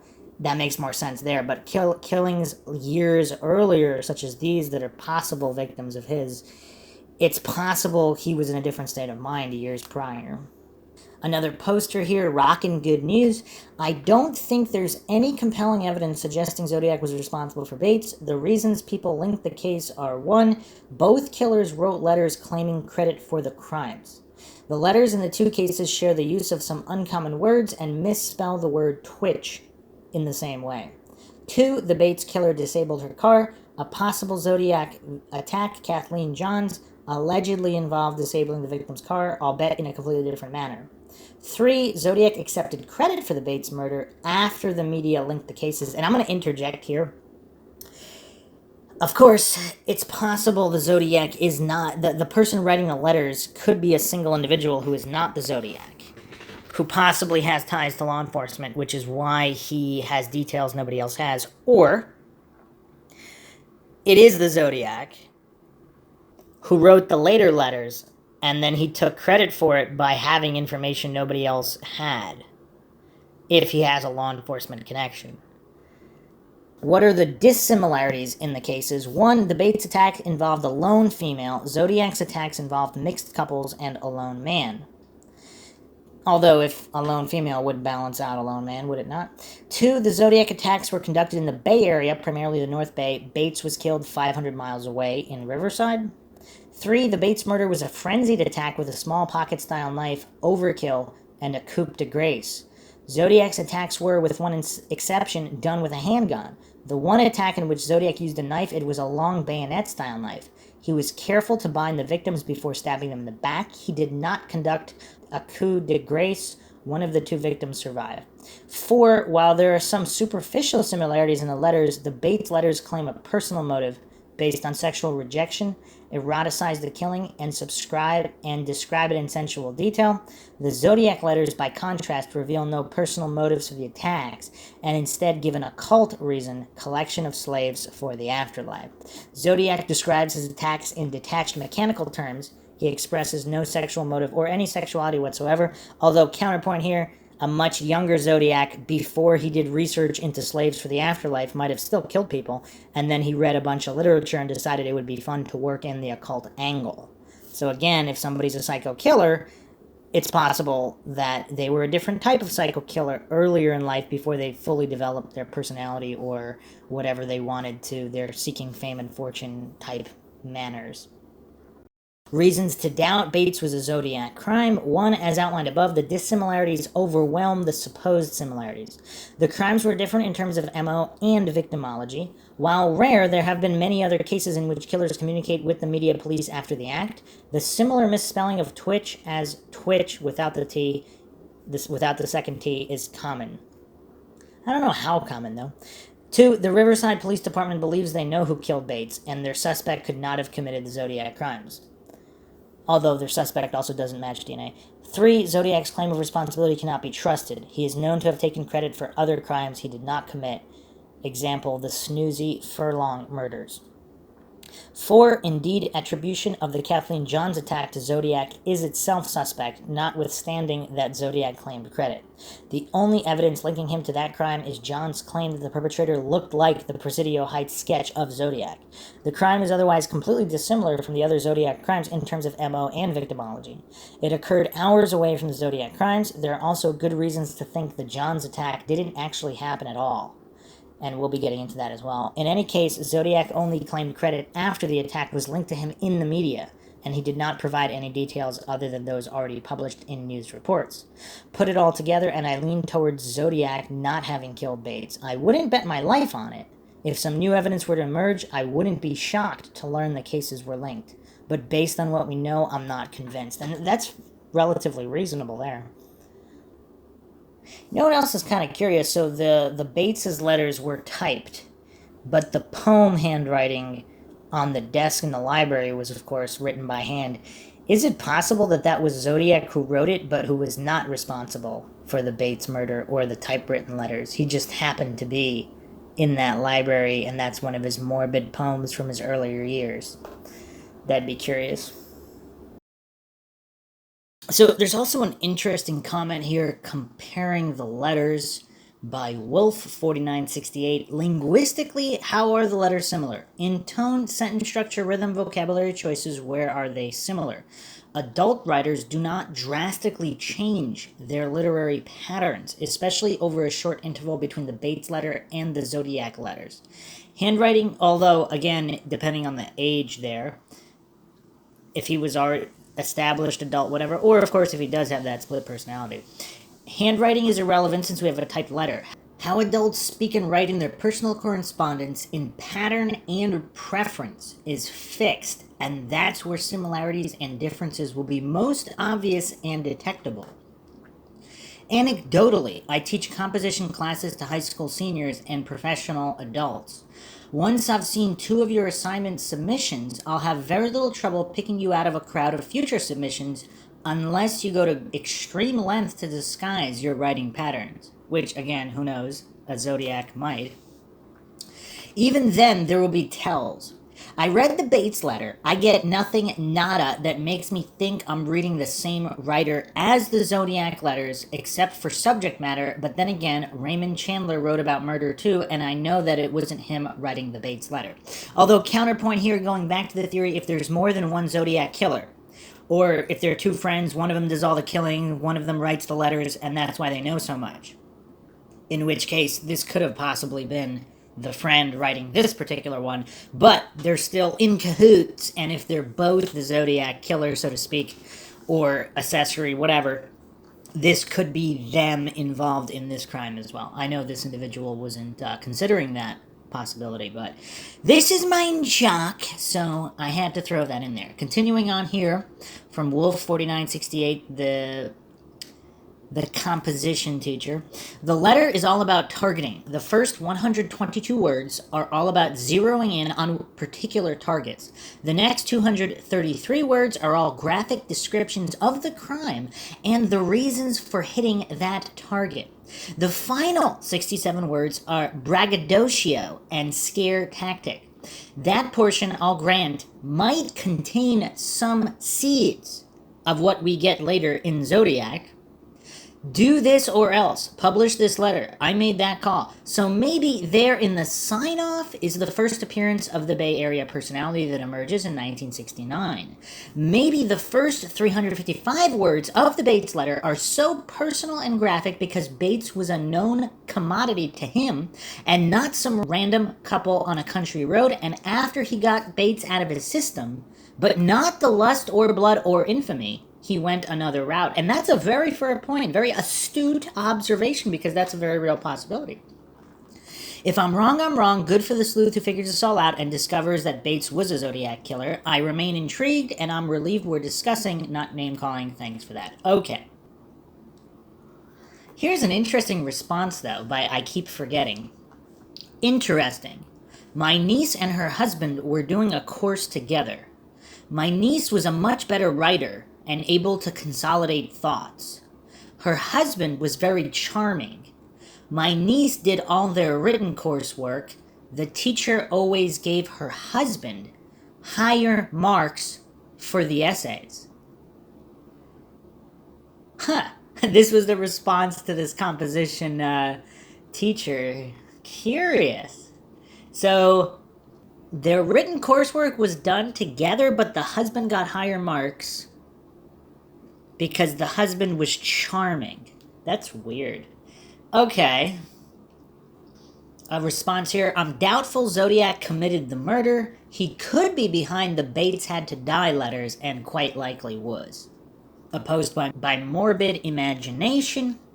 I think there's some compelling reasons to think she was a Zodiac victim, but unless there's some DNA to use, I doubt we'll prove it either way.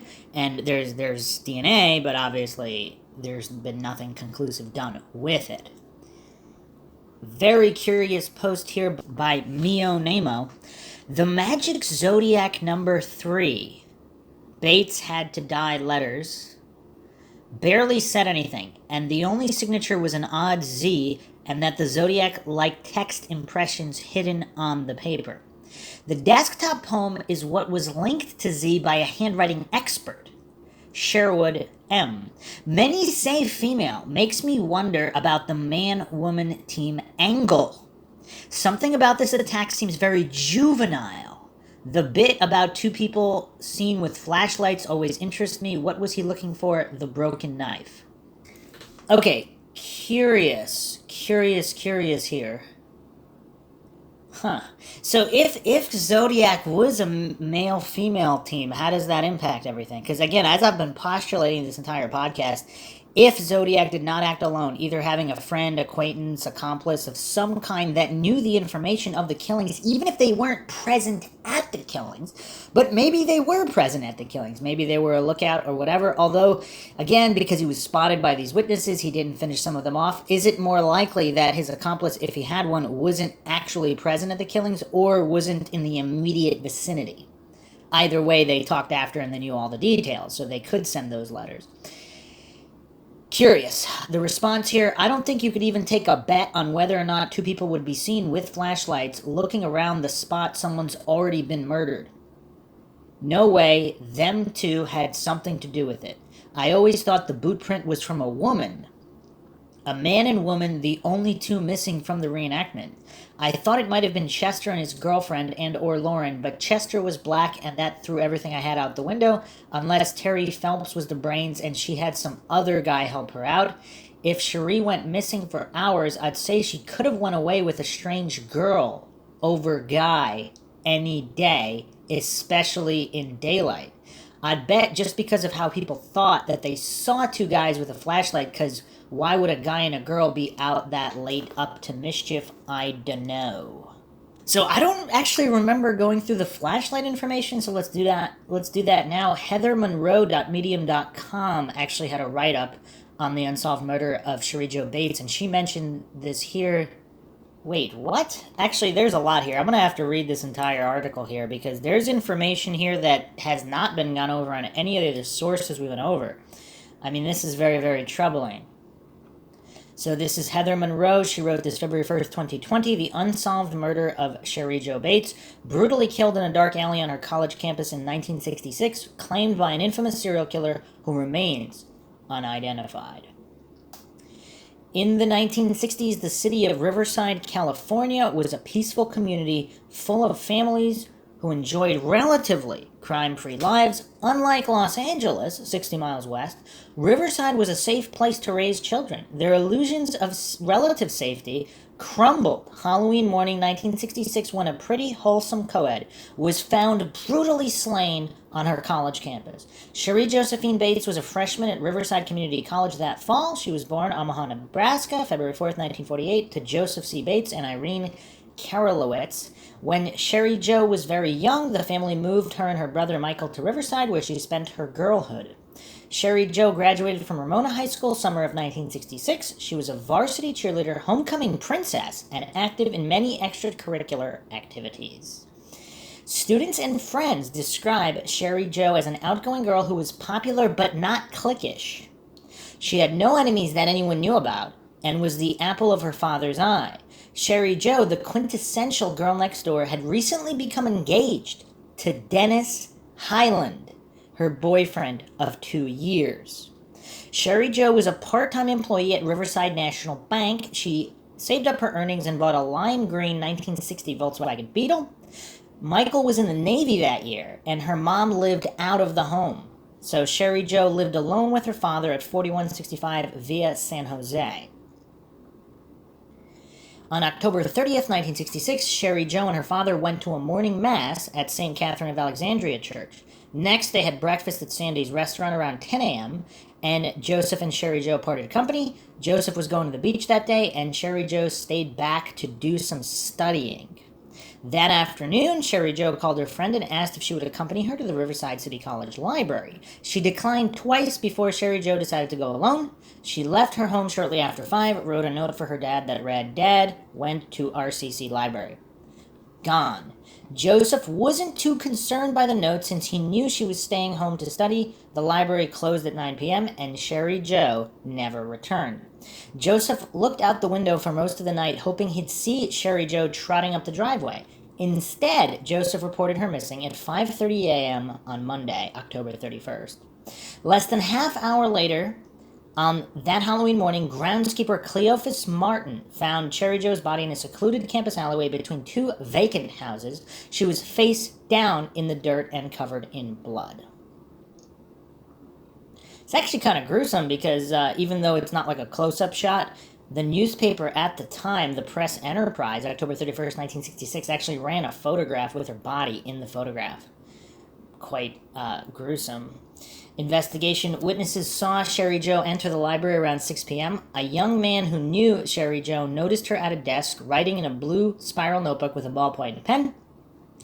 Contrastly, Detective David Bonine interviewed a friend of Sherry Joe's who reported seeing her driving toward the college 10 minutes later.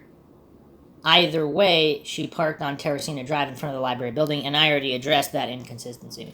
Officer Don Walters was the first law enforcement official to arrive at the scene. He quickly examined Sherry Joe's body and immediately called headquarters to report a homicide. Riverside Chief of Police Lambert Curley Kinkhead and Captain Irvin Cross led the investigation. They called Detective Sergeant Gren, who put up 6 additional detectives on the case after Cross advised, "You will drop everything else you are engaged in and work full-time on this case." Officers secured the area and attempted to conceal the grisly scene from the view of small children walking to a nearby elementary school. Not far from Sherry Joe's body, detectives found a broken Timex watch. The watch had flecks of house paint and fit a 7-inch wrist, which is on the smaller side of average as far as wrists go. So if it was a female-male team, either this was a smaller male or possibly a female. Sherry, in a fight for her life, ripped it from the killer's wrist. Detectives located a boot print in the alleyway. They learned the size 8 to 10 men's boots were military issue. So here's the thing, though. A lot of people, I want to say this here because there's a lot of cases like this where, I mean, obviously females don't normally wear men's boots, but if we're talking vagrants, homeless people, some kind of criminals of whatever sort, if that's all available, if that's whatever they have available, or if there was some kind of rush and they just pulled on boots that might not have been theirs, again, there's no law of the universe that states that females cannot wear men's boots. And for whatever reason, a lot of so-called true crime aficionados, they always cling to gospel as if the boot size, or if these were men's boots, it must have been a man wearing them. Not necessarily. Not necessarily. Along with slender wrists, Sherry Joe's assailant had somewhat small feet comparatively. Even so, the depth of the boot suggests the killer was heavy-set. And again, I'm not sure how they can definitively prove that, because if it was only one boot, and that boot print was from an impression where there was a lot of force, so if it was in the middle of a struggle, and whatever the struggle was, if part of Sherry Joe's weight was on the assailant in the middle of their struggle, and the assailant was on one leg, really digging into the street to make that boot print. If there's only one boot print, how do they know if there's no other boot prints to compare to? So, yeah, again, taking that on face value is problematic because the conditions under which that boot print was made are unknown. The killer sabotaged Sherry Joe's car by ripping out the middle distributor coil. When she tried to start it, he likely offered help. The driver's side door remained open and the window rolled halfway down. Books Sherry Joe checked out of the library sat neatly on the passenger seat. The keys were in the ignition. Greasy foreign finger and palm prints were covered the door and window. Officers put in over 133 man-hours, interrogated 75 individuals by November 1st. Still, they came up empty-handed. That's a decent response in one day.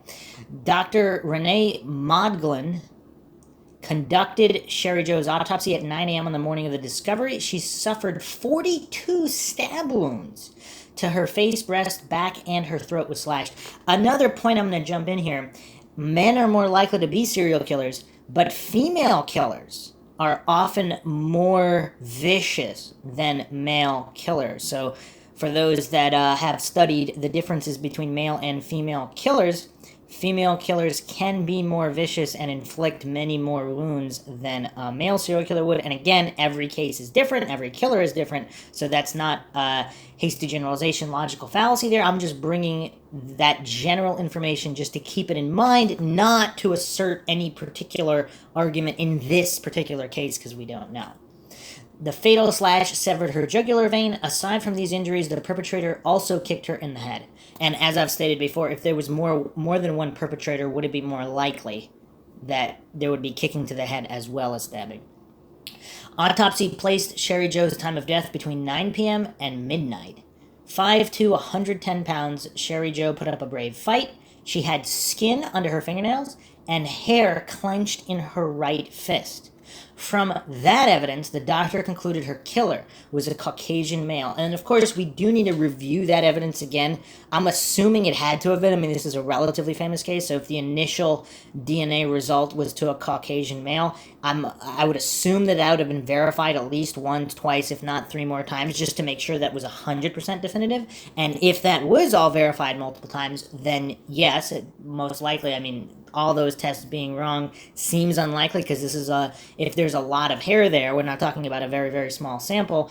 If it said hair, not one small hair, so if she had clumps of hair, that should be enough to really have a definitive DNA test to see if it really was a Caucasian male. And if, like I said, if that was all double checked, that means if there was only one assailant, Caucasian male, or there could have been more than one, in which case one of them would have been a Caucasian male. November 4th, 1966, Sherry Joe's funeral was held at Crestlawn Memorial Park. Her father collapsed in grief. November 20th, 1966, the Press Enterprise newspaper and the homicide unit of the Riverside Police received carbon copies of a disturbing letter. And just another quick note here, the reason that killers or whoever taunting the police usually send carbon copies instead of the original typed letter is because you can actually trace which typewritten letters came from. So, just another small fact there. The letter was a typed confession wrought with misspellings. It included information the police had not released. It appeared to be authored by the killer. 6 months after the confession letter, additional correspondence came to Sherry Joe's father that read, "She had to die. There will be more." The Press Enterprise and the police received a similar letter seen below. The author scribbled a tiny character or symbol at the bottom. Some believe this small symbol is the letter Z. Yeah, it's not a conventional Z. There's an extra curl there, so what that means, who knows. December 19th, 1966, RCC library employees stumbled across a ghoulish poem carved into a study desk. The author was no Longfellow, but was he the killer? And we already went over that before. Suspects. After the discovery of the desktop poem, Sherry Joe's case went silent. No further clues came for 4 years. The investigating team believed they identified the killer, but couldn't convict him based on the evidence in their possession. Riverside police never gave the suspect's actual name, just the alias, Bob Barnett. And what an alias that is. An anonymous source explained the reason suspicious fell on Bob Barnett to author Tom Voigt, who posted it on his website. Police believed Sherry Joe had a relationship with Bob. During the weeks before the murder, she became engaged and had to break the news to Bob. Bob was livid. Sure, and it would be curious if they matched Bob's handwriting to the desk. Shortly before her death, Sherry and Bob reportedly had a very public, heated argument during which Bob slapped Sherry. The evening of her death, Bob was playing basketball with friends. Sherry Joe called out to him, and Bob left the game saying, "That expletive is going to the library." Wait, Sherry Joe called out to him? What? So she encountered him that evening? What is that? We'll be going into ZodiacKiller.com. They actually have more information on the case against Bob Barnett. I'll go into that in a moment, but let's finish up here. After Sherry Joe's murder, before her body was discovered, witnesses recall two men in the vicinity of the crime searching the ground with flashlights. Since police suspected Bob, they assumed one of the men with the flashlight was him and the other was his best friend. Bob's best friend agreed to take a polygraph and failed. Bob took one, but also clammed up when the examiner put the screws to him. The examiner threw him out. Okay, wow. This is becoming more and more of an unusual case as we go along here. Because the examiner performing the polygraph threw him out of the room because he was refusing to answer questions? Huh. There was not enough evidence to make charges stick, and then, of course, his friend failed the test. But the police weren't going to give up on Bob Barnett. In the early 1990s, Bob's friend came forward and admitted that he ran into Bob at 2:30 a.m. on the day of the murder at a restaurant called The Green Turtle. Bob asked him for a ride to the library to look for some lost item. Wow, this is some smoking gun stuff now. This is getting crazy. How is this not mentioned on any of the other websites? A second friend told police that Bob was sobbing that morning and stated that he, quote, snuffed Sherry, end quote. Both of these men passed polygraph tests, but no one could test Bob because he left the country. Okay, wow. So Bob had left the country by the 90s. So this is the 90s. So this is 30 years later, approximately. 20 to 30 years later. The friend who failed the polygraph now randomly admitted this. He came forward. It says he came forward. So what does that mean? He reached out to police or whoever? Wow. And then a second friend admitted that Bob was sobbing that morning and stated that he snuffed Cherie, and then they both passed their polygraph tests. So the first friend failed his in the 60s, in 66, but now he's passing it in the early 90s, and his friend is also passing it, the second friend.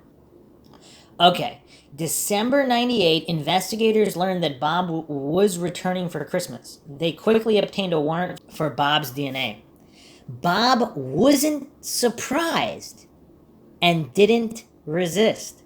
So did someone tip him off? Because they thought he was a suspect in the 60s. 30 years go by, and now they randomly show up for DNA, and he's not surprised in the least? I mean, I don't know. What does that mean?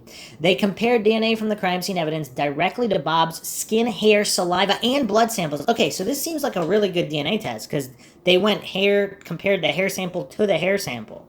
I mean, that's good. And then the skin, the blood, whatever, they're all completed independently and matched up against each other. The results were conclusive. Bob Barnett was conclusively not the man who killed Sherry Joe. And I actually have a problem with this determination, because if there were two killers and Sherry Joe was grabbing the second one and he was the one that stabbed her, I mean, what does that mean? So again, I think there's a lot of true crime cases out there out of the unsolved where there possibly could be more than one killer, which is causing a problem because the second killer is not the DNA that they have. They only have DNA from one. Investigators suspected the killer. And how did that second friend pass the polygraph? So did Bob... Okay. Wow. I mean, the plot's going to thicken here, because how do we explain that? Is it possible that Bob knew that somebody else was going to kill her or wanted someone else to kill her? And Bob and another individual, but maybe Bob, let's say there were three individuals involved. Let's say Bob employed these four workmen or whatever to snatch her. However, I mean, who knows? It doesn't state here what Bob's financial status was. Did he have enough money or did he have known associates who were vagrants or that he thought might commit this deed? Maybe the original plan was to beat her up and not to kill her. And then she just fought back so hard they killed her. If he was present and he was the mastermind behind the plot, that could theoretically cause him to say that he snuffed her, even if he didn't physically put the knife into her. Because if he was responsible in some way, he could have said that. That would account for the second friend passing the polygraph, would it not? And then why did the first friend fail the original polygraph but then pass the second? I mean, come on. This is wacko stuff. Okay, continuing on here from the Heather Monroe write-up. Investigators suspected the killer was local since he appeared to know which dimly lit alleyway he could use to get away with murdering her. The assailant also knew that the two houses on either side of the alley were vacant, unless, of course, he was like a real psycho and he didn't care if they were vacant or not. I'm not saying that's more likely, just pointing out that's a theoretical possibility that there are mentally deranged individuals out there that might kill without really caring who or what is around them. And or they thought they didn't know it was vacant, but they could see that there was nobody there at that moment. And so they felt safe doing it, whatever the case may be. And Sherry Jo was a smart girl with a fiance. She wouldn't walk into the darkness with some strange man. For those reasons, detectives surmised the killer was someone she knew. Another point here, too. The witness that said she saw the young man smoking in the shadows or whatever, lurking in the shadows, I'm assuming she must have been shown a photo of Bob Barnett so that she could say whether it was him or not, and his friend. I wonder if that was done. Library staff at RCC certainly had their suspect. Ross Sullivan worked at the Riverside City College Library at the time Sherry Jo died. He was an imposing figure, 6'3", 300 pounds. Employees noticed that Ross always wore the same clothes, fatigues, and wing walker shoes. Ross lived at the YMCA part-time and mentioned how he needed to keep writing to prevent himself from harming anyone. He bragged about being an inmate at Patton State Hospital in the nearby town of San Bernardino. Ross enjoyed taking English courses as well as cryptography classes, though he was a notoriously bad speller. None of the library employees wanted to be alone with Ross. Aside from being a creepy person, he had terrible hygiene. Wait, how does this institutionalized individual... He was an inmate at Patton State Hospital? So how does this institutional individual work at a college library? Huh. After Sherry Jo died, Ross stayed away for 6 days. When he returned, he looked like a new man. He finally changed into fresh clothing and tidied up. Ross relocated just after Joseph Bates, the press enterprise, and the police received the final taunting letters from the killer.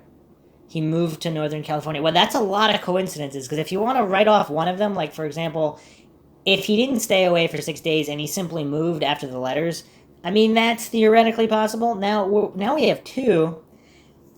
Right after her murder, he disappears 6 days, comes back completely different, and then as soon as the last letters are received, he moves permanently. I mean, I don't know. What are we going to make of that? That's weird. That's definitely weird. In 1968, Ross was arrested in Santa Cruz, California for indecent exposure. It was learned that he was mentally ill and physically unwell. He passed away in 1977 due to heart failure caused by extreme obesity at the age of 36. If he's that obese, too, I mean, What's the size of his wrist, though? Unless we're going to say that watch... I suppose it's theoretically possible that the watch was there from somebody else, but then why were there people looking for it? If the ripped-off watch was there and it had nothing to do with Bates's murder, I mean, is that a possibility? This guy, he's going to have such a small wrist? I mean, I don't know. He's 6'3", and he would wear only an 8 to 10 shoe. I mean, I guess there are some people who can meet those parameters. I don't know. I'm assuming this was all considered. Was his DNA tested? It doesn't say here. Library staff shared their concerns with police, who swore Ross had an alibi. Police never shared that alibi publicly. They couldn't let go of their desire to convict Bob Barnett, especially an officer named Granville Douglas Kelly, better known as Bud. Bud Kelly was a patrolman. That's a very 60s name. Bud Kelly was a patrolman when Sherry Jo was murdered and even helped on the crime scene. In 66, Bud, who was 10 years Sherry Jo's senior, lived across the street from her high school and less than a mile from her home. After Bud advanced to a detective, he inherited her case.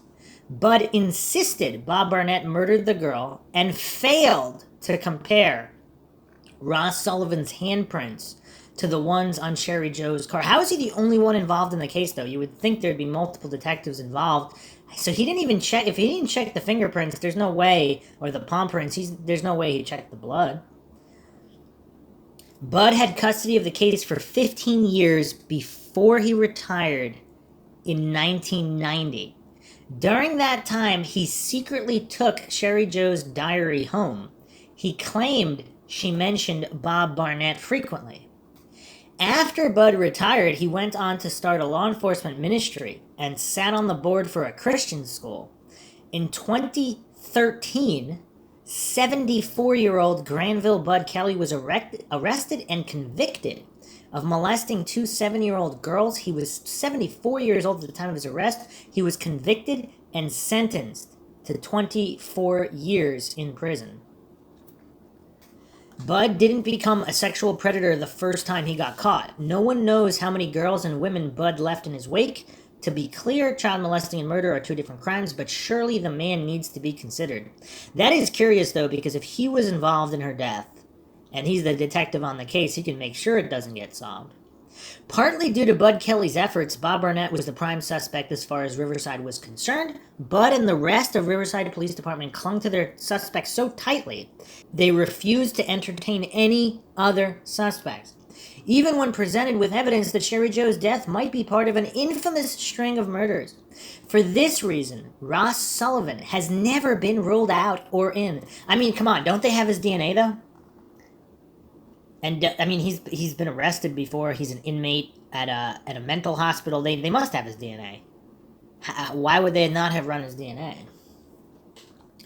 Zodiac. Paul Avery was a writer for the San Francisco Chronicle while the Zodiac killer was active during the 60s.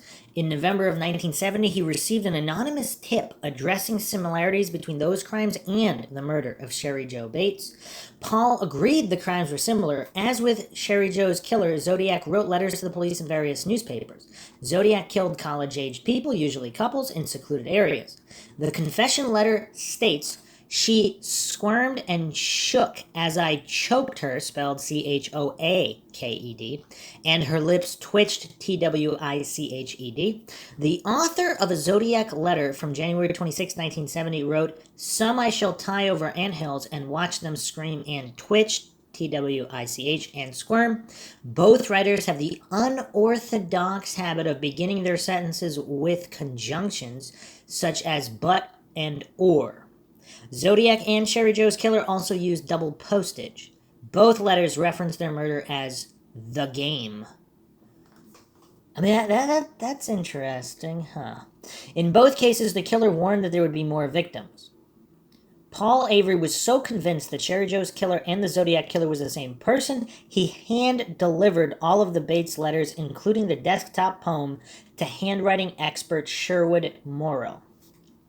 Sherwood worked in the Question Documents Department of the Bureau of Criminal Identification and Investigation and possessed intimate knowledge of the Zodiac letters. In his expert opinion, all of the Bates letters, the desktop poem, and the Zodiac letters were unquestionably authored by the same individual. If Sherry Joe was a very early Zodiac victim, he likely made mistakes during this crime. Solve Sherry Joe's murder, solve the Zodiac crimes. March 13th, 1970, Zodiac sent a letter to the LA Times, seemingly to take responsibility for Sherry Joe's death. "I do have to give them credit for stumbling across my Riverside activity, but they are only finding the easy ones. There are a hell of a lot more down there." The History Channel recently produced a documentary, The Hunt for the Zodiac Killer, making a solid case against Ross Sullivan as the murderer of Sherry Joe Bates and also as Zodiac.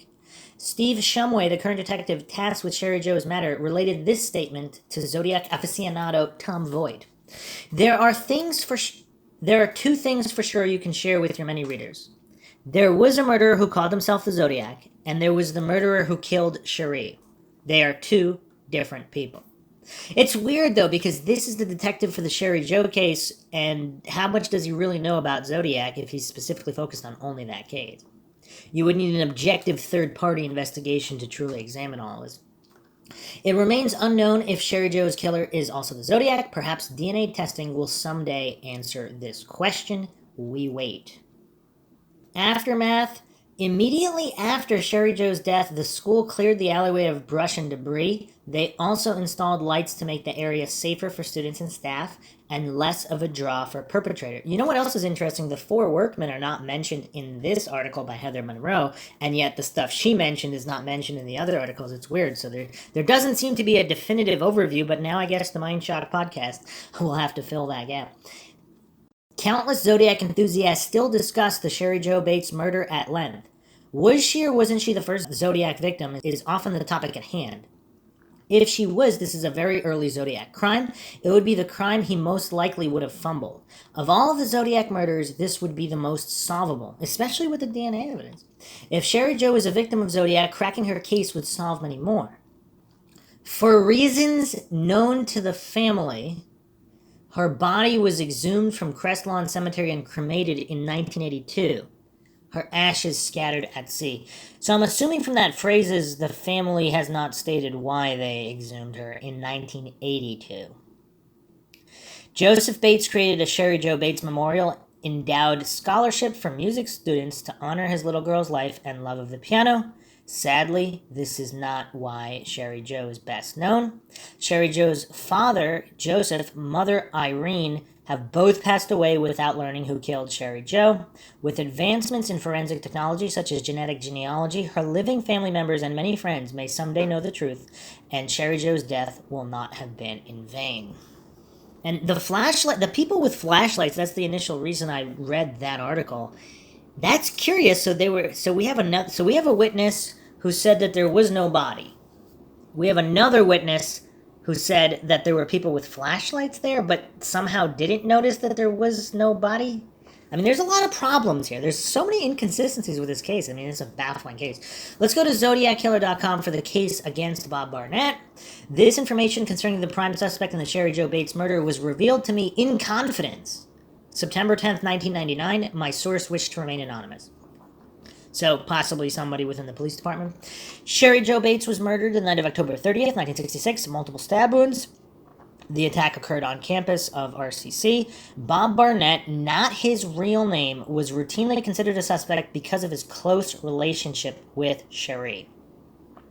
Initially cleared of suspicion, Barnett became a prime suspect about 1968 when the Riverside Police Department heard testimony of an informant who claimed Barnett had bragged about being responsible for the killing. This informant was in jail when he came forward with incriminating information about Barnett, but he passed a polygraph test.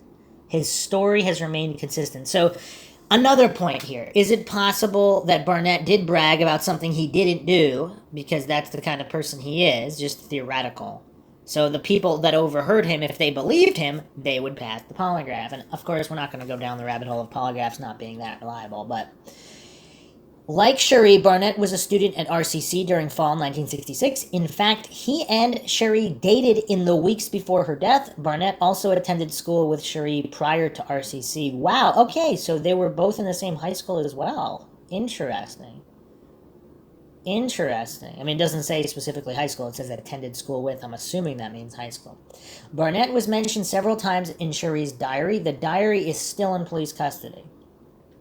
The relationship between Barnett and Sherry soured after Sherry returned from San Francisco, where she had visited her steady boyfriend. Sherry informed Barnett that she had accepted this boyfriend's wedding proposal and that she and Barnett could no longer date. This conversation with Barnett occurred less than a week before her murder. So several days prior, she breaks up with this guy. And wow, I mean, this is a relatively damning case, I guess, against him. The problem is, of course, the DNA.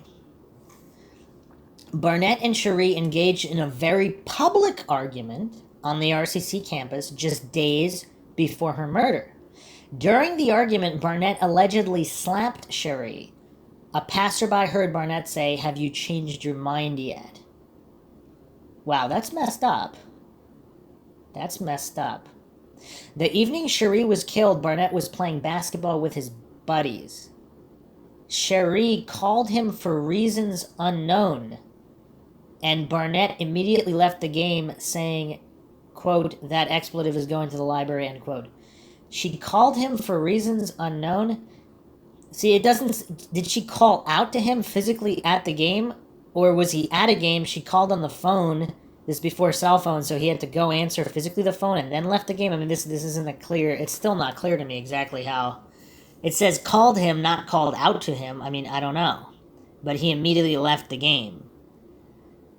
It also doesn't say where the game was. If it's an outdoor game on a public court somewhere at a park, how does she call him? She had to have physically been there. Huh. I mean, I would want more information on that. I can't really find any more information other than that. 9:30, night of the murder, a female student passed a man standing in the alley where Cherie would be attacked just minutes later. Although they didn't know each other, the female student and the unknown male said hi to each other. The stranger was standing in the shadows. It was later determined that from his vantage point, he could have easily watched Cherie's Volkswagen Bug while she was at the library. Several years later, RPD showed the female student a photo lineup which contained Barnett's picture. Although she could not identify anyone in the lineup, she initially had described clothing on the unknown male that matched what Barnett was wearing the night of the murder. Huh. That's interesting. So she said she couldn't tell his face, so they were close enough to each other that they said hi, but she couldn't make out his face, but she could make out his clothes. Now, in the 60s, obviously, there was less variation in clothing. It doesn't state what it was. Jeans, whatever, shirt. But obviously, today, it'd be, the amount of different types of clothing you wear today versus 1966. I mean, yeah, in 1966, a lot of people were very similarly dressed, but this is curious. And it also doesn't state whether he was wearing something that really could be differentiated from others. Or was it plain? Was it a color? I mean, it would also be curious. So, and this was years later, which is not good. I mean, this is years later. This should have been done, within days. It says several years later. There's no date here. RPD showed this student a photo lineup with Barnett's picture. And it says she could not identify anyone in the lineup, but she said that the unknown male... So they didn't tell her, obviously they couldn't tell her this is Bob Barnett, was it him? So they just included him in the lineup. And I guess they included him with what he was wearing, and she said that's what he was wearing? I mean, again, unclear. At about 1:30 a.m., on October 31st, only hours after Cherie was murdered, neighbors witnessed two men in the area of the crime scene with flashlights. It says neighbors. Is that plural? More than one neighbor? The men appeared to be searching for something. After about 15 minutes, they left. This info led police to believe Barnett had an accomplice. Barnett's best friend failed the polygraph test. Barnett later took a polygraph test on the advice of his lawyer. He cooperated at first, but when the tough questions were asked, he simply refused to answer. The polygraph examiner finally said, quote, get him the expletive out of here, end quote. Wow, that polygraph examiner was really pissed off at this guy. In spite of promising circumstances, the case against Bob Barnett was at an impasse. In the early 90s, Barnett's former best friend admitted that he had seen Barnett on the morning of the 31st. He had, quote, accidentally, end quote, run into Barnett. He had accidentally run into Barnett at about 2:30 a.m. at a restaurant called the Green Turtle. Barnett had asked him for a ride to RCC in order to look for something he had misplaced. So this is at 2:30 a.m. However, the witnesses said at 1:30 a.m. were the people with flashlights. Wow, this is quickly becoming a case where nothing adds up. I mean, it's so weird. It's just so weird. Like, literally none of the pieces fit. To police, Barnett's friend would not admit that he had any knowledge that a crime had occurred. He eventually took a polygraph test which indicated he was truthful, except regarding questions that might implicate himself in Cherie's murder. Huh. Another friend of Barnett's came forward and admitted that a sobbing Barnett had claimed early on the morning of the 31st that he had snuffed Cherie. This friend also passed a polygraph. Although Barnett had no military affiliation, his sister worked at Norton Air Force Base at the time of the Bates murder. That could explain the origin of the military shoe prints and Timex watch found at the scene. While the watch was determined to have been initially sold at a military installation, exactly which installation remains a mystery. Barnett's sister is not suspected of being an accomplice. The assumption is that she might have given the shoes and watch to Barnett as a gift. Barnett's family members did admit he had a watch similar to the one recovered at the crime scene, and that they never saw it again after Bates was killed. Uh-oh. Okay, now this might be the most damning piece of information yet. Huh. Why does the DNA not match? Is it possible he got into a fight with her? If all these witnesses saw him slap her before, then that's precedent. So he's not above hitting her. Is it possible they had some kind of fight at the or outside the library, and then he left, and then other people killed her? I mean, it'd have to be a really rough fight for the watch to come off. But then how would he... I mean, what's the likelihood that somebody else would have killed her after this fight? When Cherie's body was found, 2 to 3 strands of hair, okay, that's not a lot, but that's more than a tiny little piece, were recovered from a clot of blood and tissue in the palm of her hand. Wow, they have a lot. So they have the hair, the blood, and the tissue.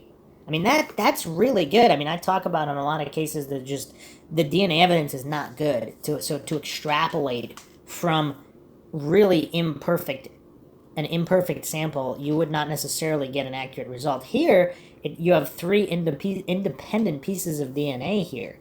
You have hair, blood, and then tissue, skin, whatever. And you can test those separately, see if they match, and then everything. You should be able to make a relatively accurate test here. At the time, technology would only show that the hair, blood, and tissue were that of a white male with sandy blonde hair. Barnett is a white male, and at the time had sandy blonde hair. Tissue was also recovered from under Cherie's fingernails, but was too decomposed to gather DNA from it by the time it was attempted in the early 90s. So if they still have it, they could still test it. In December 98, information was developed that Barnett was returning to the Riverside area for Christmas. RPD managed to get a warrant and met Barnett upon his arrival at Ontario Airport. RPD took skin, saliva, hair, and other samples from Barnett, which were sent for DNA analysis to the FBI laboratory in Quantico. So this is not a cheap test at their local station. Barnett was described as having displayed a passive, "what took you so long" type of attitude with detectives, sending their suspicions of his guilt soaring even higher. Update: the DNA results were a conclusive non-match. So a couple things here. So the clump that she grabbed in her hand doesn't necessarily belong to the same individual where there's DNA from under her fingernails, which was too decomposed. So as DNA technology improves, perhaps it could, if there was more than one killer, perhaps that could be proved. This is just really bizarre, though. I mean, I really don't know what to make. I mean, none of the pieces add up from the witness statements, the neighbors. It's like nothing adds up. Her liver temperature in relation to time of death. I mean, the time of death, it just, nothing really adds up here. Another post from the Zodiac Killer subreddit here by Regis Phillies. The Zodiac didn't kill Bates. What many people overlook is the Bates murder. The following investigation and the confession letter were featured in the January 1969 issue of Inside Detective magazine. It is common belief among Z-sleuths that he was an avid reader of pulp crime mags and true crime stories. I think it is very likely Zodiac borrowed some stylistic elements of the Bates confession letter. Misspellings is one example. Depending on circulation dates, it's possible this magazine was on the newsstands before the Lake Herman Road attack. As others have mentioned, the Bates murder was an extremely personal overkill style attack. Bates either knew her attacker or they were stalking her for a period of time. This is, to me, part of what makes the Zodiac killing so intriguing. People who kill in violent, emotionally, or sexually charged fits of rage tend to carry that MO with them. There was no hint of personal or sexual motivation for any of the canonical Zodiac murders. They were purely for public relation, just like the letters, and confessing to heinous crimes he didn't commit. Zodiac was a serial killer LARPer, a Leopold and Loeb type who did it just because he could. Okay, that's a very interesting post here, because if there was this if the January 1969 issue of Inside Detective did not feature this information, then it definitely would be more likely that Zodiac could be responsible here. But because it did, and Zodiac, it's a very real possibility Zodiac could have been a reader of this magazine. I mean, that really muddies the water. And then, of course, even if he was responsible, and he could have been responsible for the Bates murder as well, and also been a reader of Inside Detective magazine, so either way, that doesn't really prove anything one way or another, but it's curious. Another post here, the poem scrawled into the desk looks a lot like the Zodiac's handwriting. That's the only thing that makes me think Bates' killer could have been the Zodiac. If I'm not mistaken, other letters were sent to family members and law enforcement, but the handwriting in those is different. Yeah, I mean, yeah, there's a lot of curious aspects here, and seemingly there's a lot of evidence in this case. I mean, would you really think a case where there's DNA evidence, there's witnesses, there's some kind of timeline, there's other neighbors reporting the screams, the flashlight evidence, there's a witness who walked past a guy lurking in the shadows. See, the thing that makes what would make this not solvable, if it was the ex, is it possible he could have had one or two female friends assist him in this that didn't like her? And that's why, and they made up these things. Because there's the other witness, was it 9:30, there was nothing in the alleyway? And then 1:30, there's flashlight. I mean, and yet no body. I mean, there's a lot of things that don't make sense here. Was the body initially moved and then returned? I mean, it's just, there's so many problems here. Just so many problems. So let's address, of course, the author of the 67 letters, Bates Had to Die, There Will Be More, who has been identified via DNA and is not the Zodiac. So I mentioned that earlier. Let's go back to that. Unresolved Mysteries has a write-up here by Will Manhunter, just 2 months ago. From the update published by Riverside Police Department's Cold Case Unit, October 31st, 1966, 545 hours, Joseph Bates called Riverside Police to report his daughter, Sherry Jo Bates, missing. She left a note saying she'd be at the RCC library. October 31st, 1966, 632 hours, a civilian reported that he had found a body in the alleyway of Terracina near Fairfax on the RCC College campus. Officers responded and determined the death to be a homicide. The female was identified as 18-year-old Sherry Jo Bates. In 1967, Riverside Police Department received a handwritten letter in the mail. The letter initially led investigators to believe the murder of Sherry Jo Bates may be associated with the murderer known as the Zodiac Killer. The letter and the interpretation of the signature on the letter generated much attention to the investigation and fueled many theories and much speculation regarding the case. In addition, sensitive information was released to the media, which added to the curiosity and conjecture. April 2016. Investigators received an anonymous letter postmarked from San Bernardino, California. This letter was typed and appeared to have been generated from a computer. The author of the anonymous letter admitted to writing the handwritten letters. The author apologized for sending the letters and said it was a sick joke. The author admitted that he was not the Zodiac Killer or the killer of Sherry Jo Bates and was just looking for attention. In 2020, the Homicide Cold Case Unit and the FBI Los Angeles Investigative Genealogy Team submitted the stamp from the letter for additional DNA analysis, and subsequent interviews were conducted. The individual linked to the DNA evidence on the stamp admitted to writing the letter and sending it to Riverside Police Department. The author was a young teenager at the time and had a troubled youth.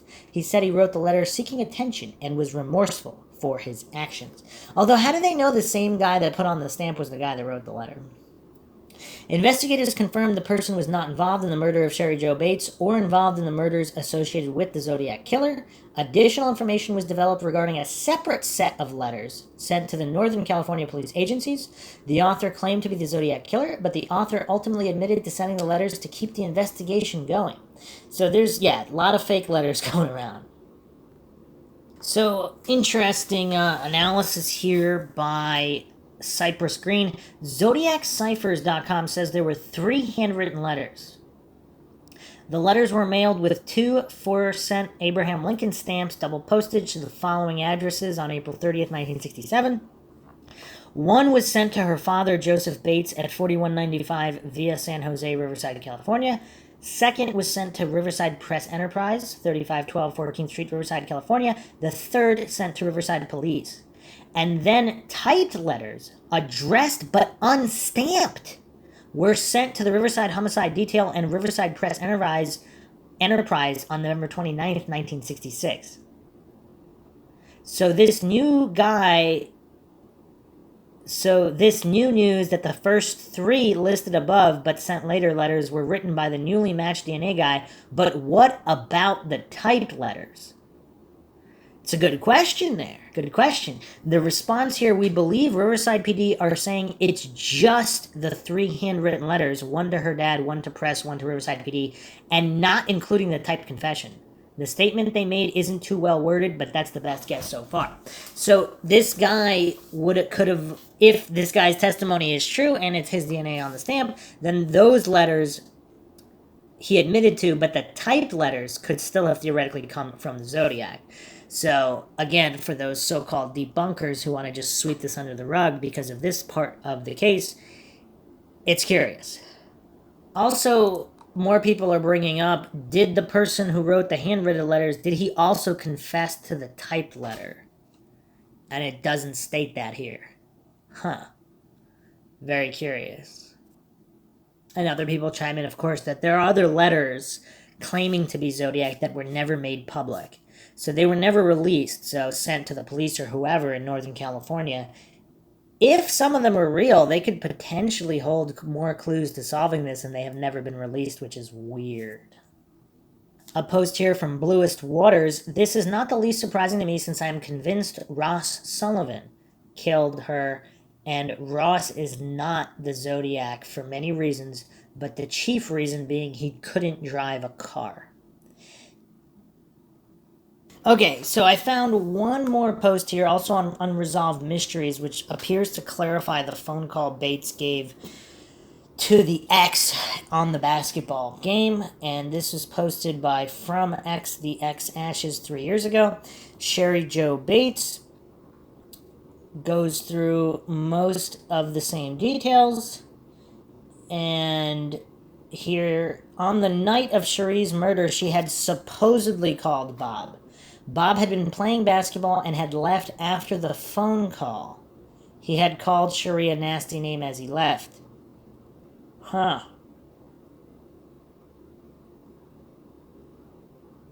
read the rest of the post here. Bob could have tampered with her car in order to prevent her from leaving. She would not have been suspicious of Bob popping up and offering assistance. She had called him after all, and if he said she's going to the library, she had told him where she was going as well.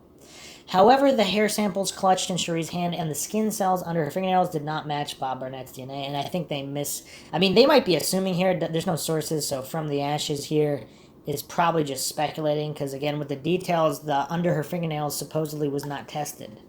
It was just the hair, blood, and skin clumped in her hand did not match Bob Barnett. So here is how Ross Sullivan fits in. Ross worked at the RCC library. Shortly after the murder of Cherie, he disappeared for roughly 2 weeks, other sources say I think 6 days, before returning wearing clothing different than his normal military boots and military jacket. So let me get this straight. This 6'3", 300-pound creepy mental institution inmate who happens to be working at the library happens to wear military-style clothing. There's a military boot print next to her body, and Bob Barnett happens to have a sister who works at a military base and purchased the watch and or boots for Barnett. So we have two guys who are possibly wearing clothing and have direct links to military clothing that could have been in the area that night that both possibly had knowledge of where she was. I gotta say, I mean, this is definitely a mind shock type of case, but again, nothing really adds up here. So let me continue here. Coworkers described him as quiet and that they felt uneasy around him. He and Bob were also friends or acquaintances. Now, this is shocking. This is shocking.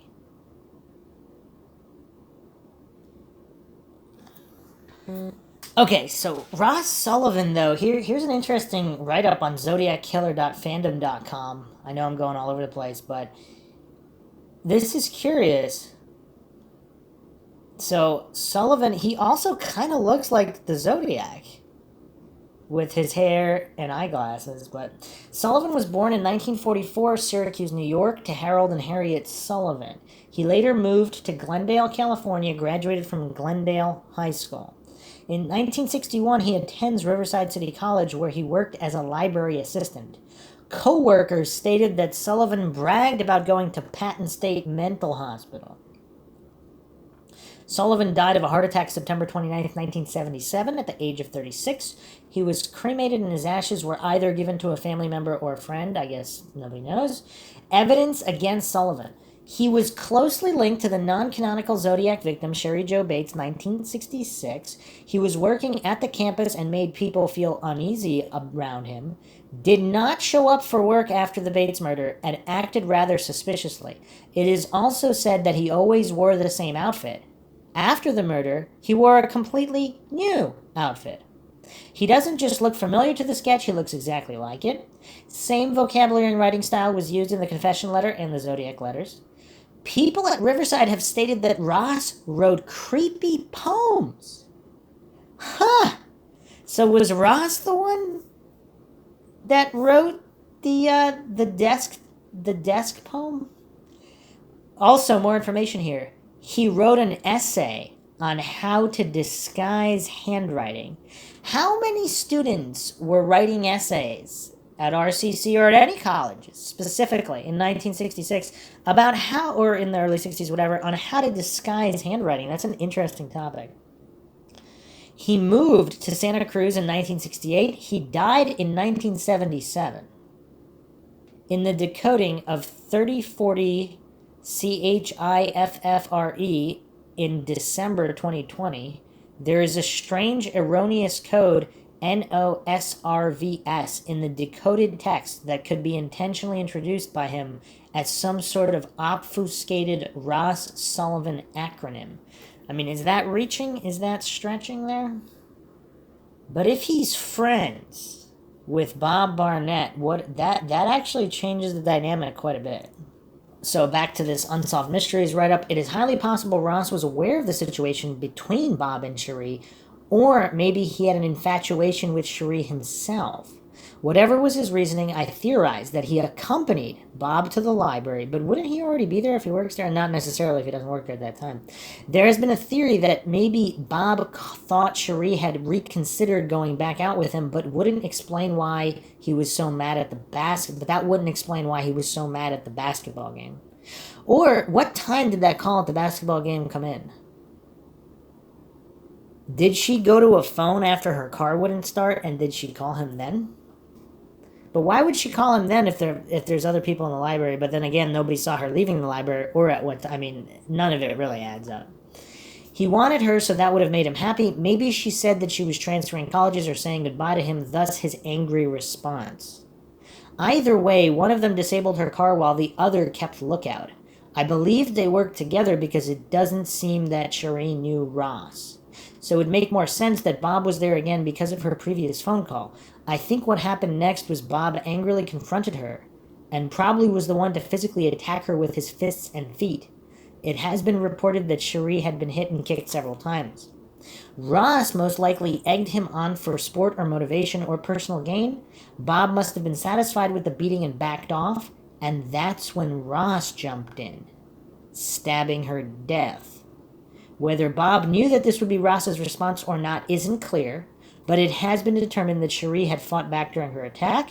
The hair in her hand was similar to Bob's hair coloring, but some reports say the testing had come up inconclusive.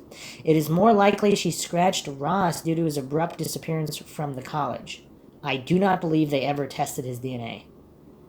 As for why the Zodiac took possession of this case is odd, considering the murder happened years prior to his supposed first victims, but there is a theory that Ross Sullivan is the Zodiac due to several physical features, coding knowledge, and writing samples. If he was the one to kill Cherie, it could explain why he targeted couples or women, especially couples in what he would perceive as a love triangle. The one victim, Darlene, had a possible stalker, male admirer named Richard, but that's another tangent for another day. Interesting theory there. Interesting theory. A short write-up here from Bustle.com.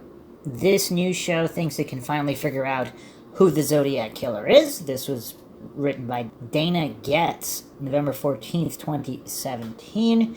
Nearly 5 decades after the Zodiac Killer began his 1960s murder spree in Northern California, his identity remains unknown.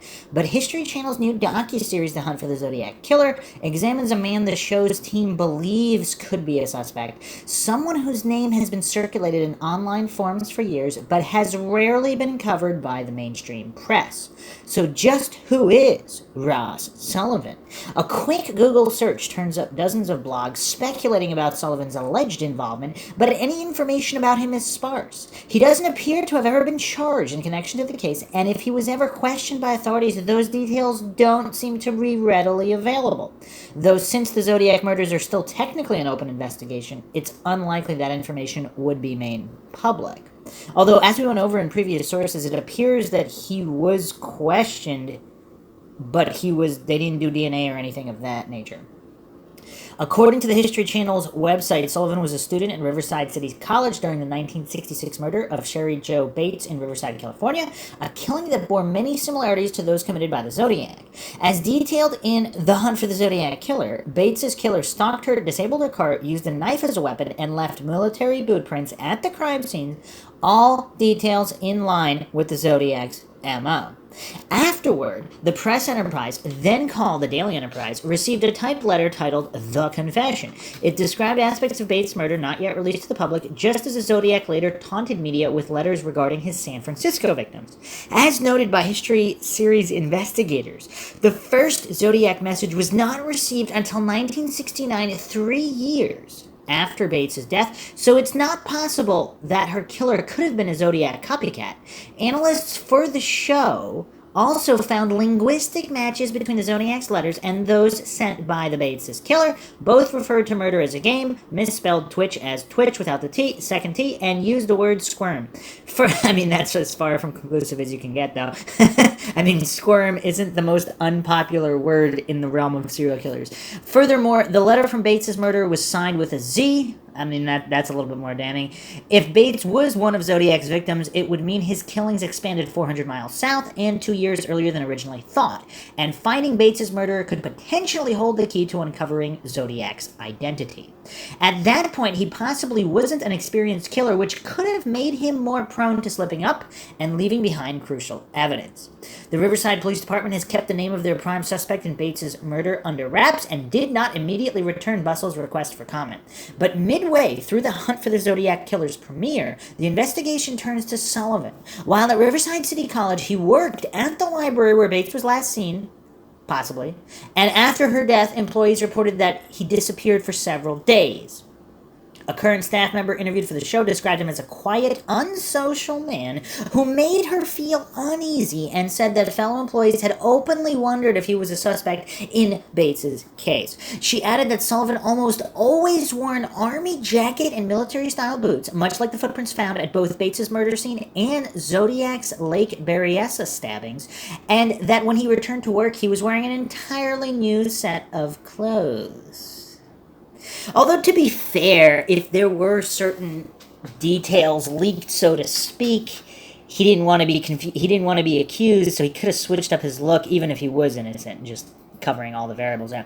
Though eyewitness accounts are notoriously unreliable, Sullivan also matched the Zodiac's rough description, somewhere around 6 feet and 200 pounds. Although other reports stated that he was closer to 300 pounds, so I don't know, stocky build. And based on the photo displayed in the show, he bears an uncanny resemblance to the Zodiac's composite sketch. Also, according to the show, as an English student, Sullivan reportedly took classes on cryptology, something the Zodiac Killer made infamous use of in his coded taunts. I mean, that is more damning, though. Like assignments on disguising handwriting and cryptology. I mean, this is just... I mean, there's evidence there. I mean, there's a case that can be mounted to a certain extent here. And finally, he reported moving to Northern California in 1967, just before the officially recognized Zodiac murders began. Per the History Channel's website, Sullivan was hospitalized several times for bipolar disorder and schizophrenia. His current whereabouts appear to be unknown, although according to the series, he was born in 41, which would make him 76 if he's still living. Most of the blogs, I believe, wasn't it reported that he was already dead? Most of the blogs speculating about Sullivan claimed that he died in 77 per a Find a Grave entry for a Ross M. Sullivan who lived in Santa Cruz, California.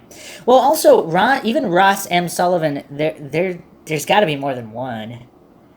Those aren't the most unique names possible, especially for that time period. Ross was quite a popular name. And Sullivan, a relatively popular last name, so I don't know. Over the years, police have investigated hundreds of subjects, and if there are substantial links between Sullivan and Zodiac, it's likely a lead they've chased. Without hard evidence, it's impossible to make any definitive connections, but the hunt for the Zodiac Killer investigators clearly intend to continue their search. Okay. So, back to the Unresolved Mysteries subreddit here regarding the write-up I read prior to that Bustle article. Here are some responses here.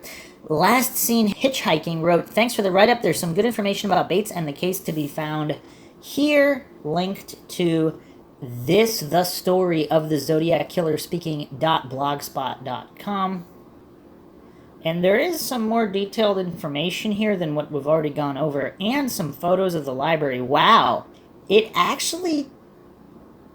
I mean, it's not the tiniest library in the world, but it's not gigantic. I mean, it looks... I mean, there's high school libraries that are much larger than this college library. Huh.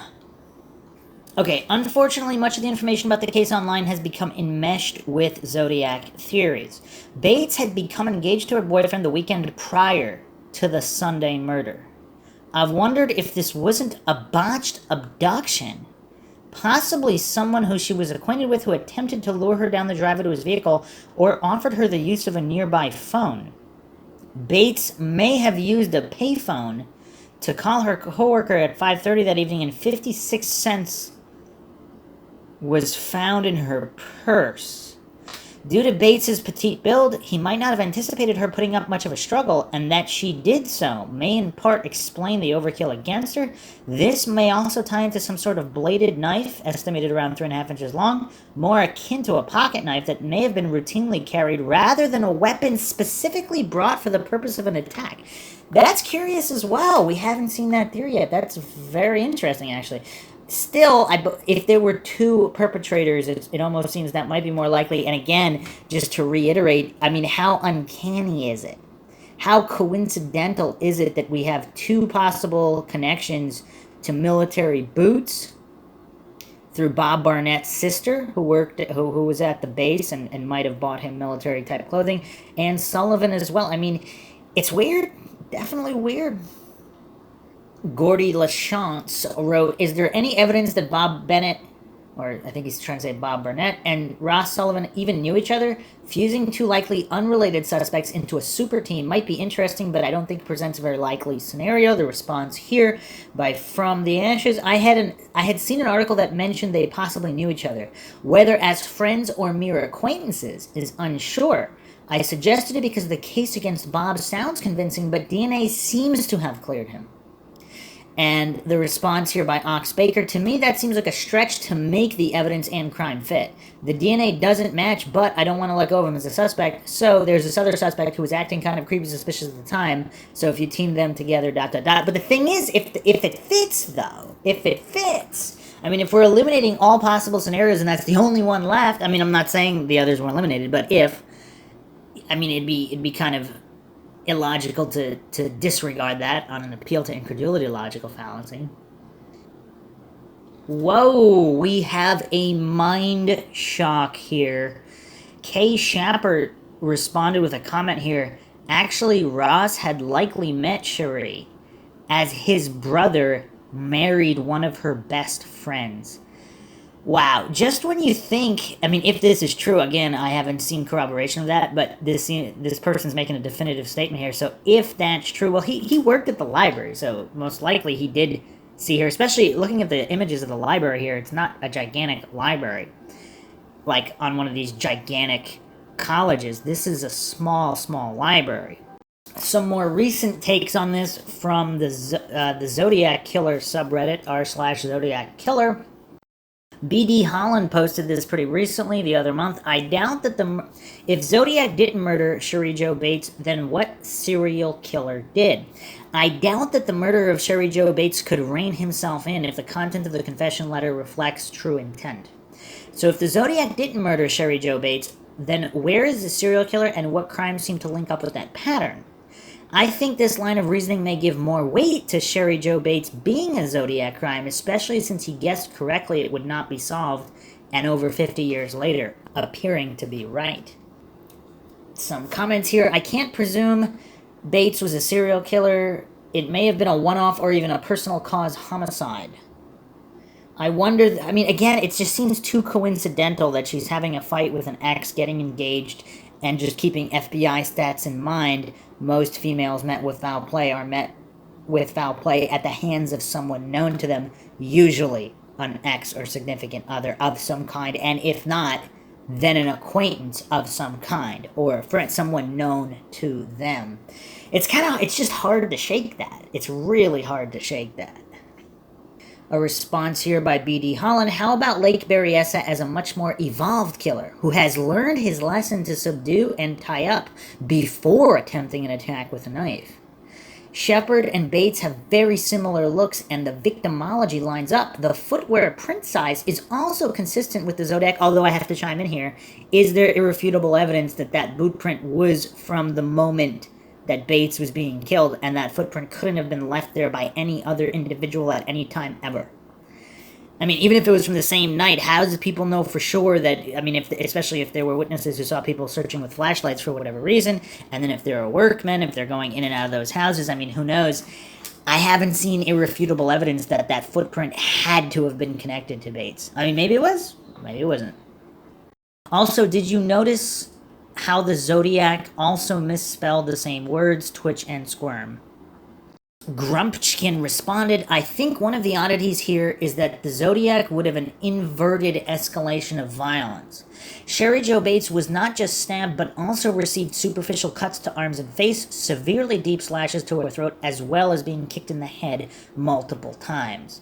The following murders in that case are the polar opposite in terms of brutality, using a gun, which is the most detached practical murder weapon, and featuring no manipulation of the bodies and leaving the scene as soon as possible. The description of the murders are also opposite, with the canon Zodiac murders being described in a very clinical and factual manner, rather than the self-indulgency of the Bates confession. Although I do have to chime in here again, because if Bates was one of the first victims, and it was emotional, and this guy snapped, he's crazy, schizophrenic, whatever, it's not that he necessarily changed the MO later. This is simply the evolution of a psychotic. The evolution of an insane person who did... Why wouldn't they have a crime of passion earlier in their youth or whatever? If they're crazy, they're willing to kill. Why not kill somebody they're enraged about and there is some kind of passion involved? Possibly with a second person, because if there was a second person involved, that actually solves all of that, and then later on, maybe he only works alone, and he becomes completely detached, and the other victims aren't personal. He just developed a like for killing through the original personal kills.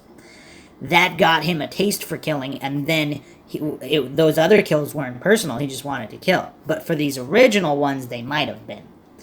Again, we have to consider all these possibilities, especially with the case being officially unsolved at the moment.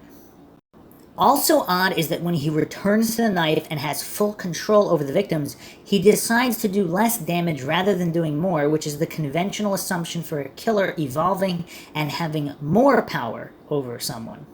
Although, again, depending on whether it's personal or not. I think based on these factors, I would tend to think it's probably a different killer, just because it doesn't really make sense to me if he goes from the indulgent violence of Bates to the detached violence of the Zodiac murders.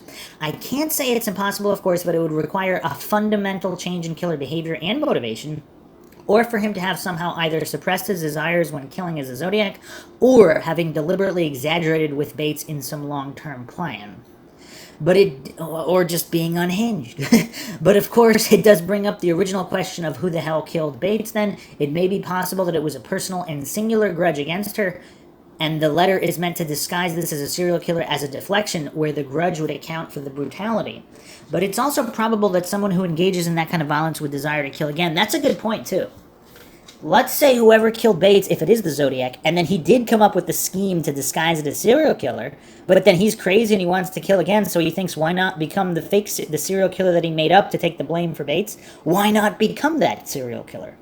And now the Zodiac is born years later. Is that a possibility? Kay Shepard responds here, crime has all the earmarks of a personal attack, proximity to victim, weapon used, violent struggle, overkill, actually like Nicole Brown Simpson, which is why BB was the primary suspect, could be Bob Barnett was the primary suspect, could be a singular attack. And again, even if it was a personal crime, more than one person involved, perhaps that one of those individuals did go on to become the Zodiac Killer. I mean, serial killers don't just magically become serial killers one day in middle age. I mean, there's a certain escalation, there's certain emotional traumas. I mean, there's just so many variables here, so to dismiss them outright seems kind of silly. B.D. Holland responded, as being kicked in the head multiple times. In my opinion, that is the inside knowledge which connected the letter writer to the crime, not the tampering with the car which appeared in the papers. You make a good point on de-escalation, but I wonder if that has something to do with them not fighting back. That's a good point. The Bates crime scene was evident she put up a fight enough for him to have his Timex watch strap break and get cut because he bled as he fled. The ground around her body was churned up from the fight. You know, I think I mentioned this scenario, but this is MINDSHOCK, so I'll mention it again. Is it possible Barnett, or possibly Sullivan, possibly somebody else who had some kind of relationship with her, they had a fight, and she fought them off, and they left? Or they pushed her really hard, and she fell, and she was just laying there crying, and they left? And then either one of the workmen or someone else took advantage of that situation and basically killed her. And that's why the watch could possibly belong to somebody. I mean, is there some kind of magical rule in the universe that states that if someone gets into a fight with someone and is beat up and brought to the ground, possibly even knocked unconscious, that serial killers magically, or whoever, potential opportunists, criminal-minded opportunists, would magically not take advantage of that? Or would it be the other way around? That if she hadn't gotten into a fight, and if she was just closer to her vehicle, whatever, an opportunist might not take the risk. It's almost like a scavenger out in the wild. I mean, if there's a body there that's already hurt and dying, would they take advantage of that? And that's something that should be considered, not just in this case, but in many cases. A lot of so-called true crime aficionados just fail to understand that there is no magical rule in the universe that protects people who have been in the fight or are vulnerable or are drug addicts, maybe even suicidal drug addicts. A potential killer might not know they're a suicidal drug addict, and even if they do know that, would that make it even more likely that they would attack that individual? I mean, these are things that nobody's talking about there, but they're fairly common sense.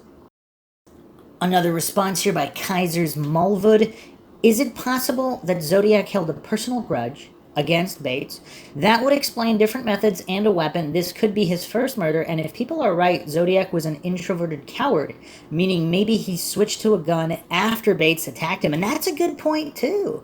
If a serial killer does not have a smooth first kill, would he change tactics, so to speak, to prevent possible issues in the future? Rock and Good News posted this. The premise that this murder must have been committed by a serial offender is baseless. Women are murdered every day, and only a minuscule fraction of those murders are committed by serial offenders. The circumstances of the Bates murder are highly suggestive of it being a personal crime, even discounting the statements of the presumed killer. That's an excellent point as well. But also, there's a certain percentage of people who are serial killers, and their first crime might be a crime of passion if they're an unhinged lunatic that want to kill somebody who they feel has offended them, even if they didn't offend them. Or at least not intentionally. Electronic Effective 8 responded, "This is exactly right. Women are murdered every day, and it is by someone who thinks they own them. Some of these men do subsequently kill other females in their lives. I wonder if it is worth looking at the men from that area who have a history of violence against their significant other." I mean, if Bob Barnett hit her, I mean, that's somebody with a history of violence that actually hit her in the week prior. So, I mean, of course he'd be the number one suspect, rightfully so. Unless proven otherwise, if the DNA really did prove it otherwise, I mean, it's still problematic. It's problematic no matter how you look at it. I mean, then there's also a reason this crime hasn't been solved. If it was that clear-cut in some way or another, it would have been solved.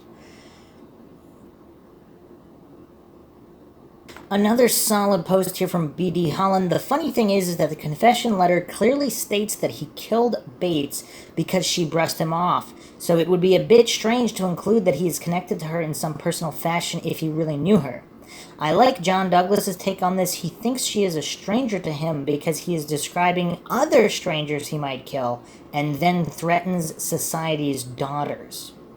Douglas sees it all as one theme, stranger killings, which doesn't mean he doesn't stalk them and learn about them. I like red herrings, though, in serial killer cases. Finding those helps you because you can reverse them around to see what he's really trying to hide." Yeah, that is curious. That is curious. Although, even if he were the killer and he really did know her, he could still be having delusions of grandeur and wanting to be a Jack the Ripper. And if he's schizophrenic and has all these mental issues, I mean, you can't expect a psychotic person to not be psychotic. So these letters don't necessarily have to make sense or be consistent. Here's the thing, though. If it was Bob Barnett, why would he write the letter? He wouldn't write the letter, unless one wants to claim Bob Barnett went on to become the Zodiac killer. Unless it was two guys, one of them became the Zodiac, and Bob Barnett was too scared of him to ever say anything, even if he suspected. I don't know. A good post here by Harbin009. "There are far more one-time killers than actual serial killers. The April Tinsley killer, who has only ever been linked to her murder, also left notes warning he would strike again. With him, he seemed to get off on causing fear and panic in the community. Before the killer was caught by DNA a few years ago, many years before the FBI released their profile on that perp. This mentions the common misconception that the public often assumes that if someone kills, rapes, or kidnaps, they will continue to kill, rape, or kidnap. In reality, many offenders actually go back to committing less serious crimes. It's only the minority that go on to escalate. In the case of April's killer, after he killed her, he probably went back to peeping on kids and things like that, a de-escalation from murder. I think after the Bates murder, the killer either did no more crimes or he de-escalated. I tend to favor the idea it's more likely Zodiac only wrote the letters, a dry run and practice for his future letter-writing escapades. The Zodiac, who left nothing more than to offer proof he did commit certain crimes, was not able to provide any backing to his claims that he did the Bates murder. Other than, of course, certain details that supposedly weren't known. But I just got a new theory. This is the MINDSHOCK theory here. This is the McGuire theory.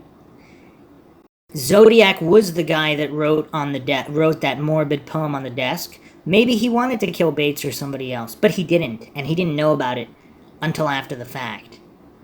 Maybe Bob Barnett or Sullivan or the true murderer, maybe he knew the true murderer. Maybe he was jealous that they killed Bates and he didn't. And he got a taste for it, and he did write those letters, even though he was not the one that actually killed Bates. And then he became the Zodiac. Is that another option? Does that cover all the bases? Does that hit all the variables there? It might. A response here from B.D. Holland regarding the April Tinsley killer. That's not a bad example, and good for you for finding it. Although, to be fair, if the April Tinsley killer did kill others and it wasn't known about, obviously they don't know about it. As others have mentioned, one-time killers who leave messages seem rare.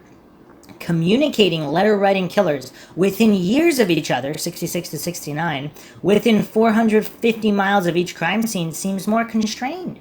I guess we would just have to say California and let the large numbers explain it to take up a position they have not connected.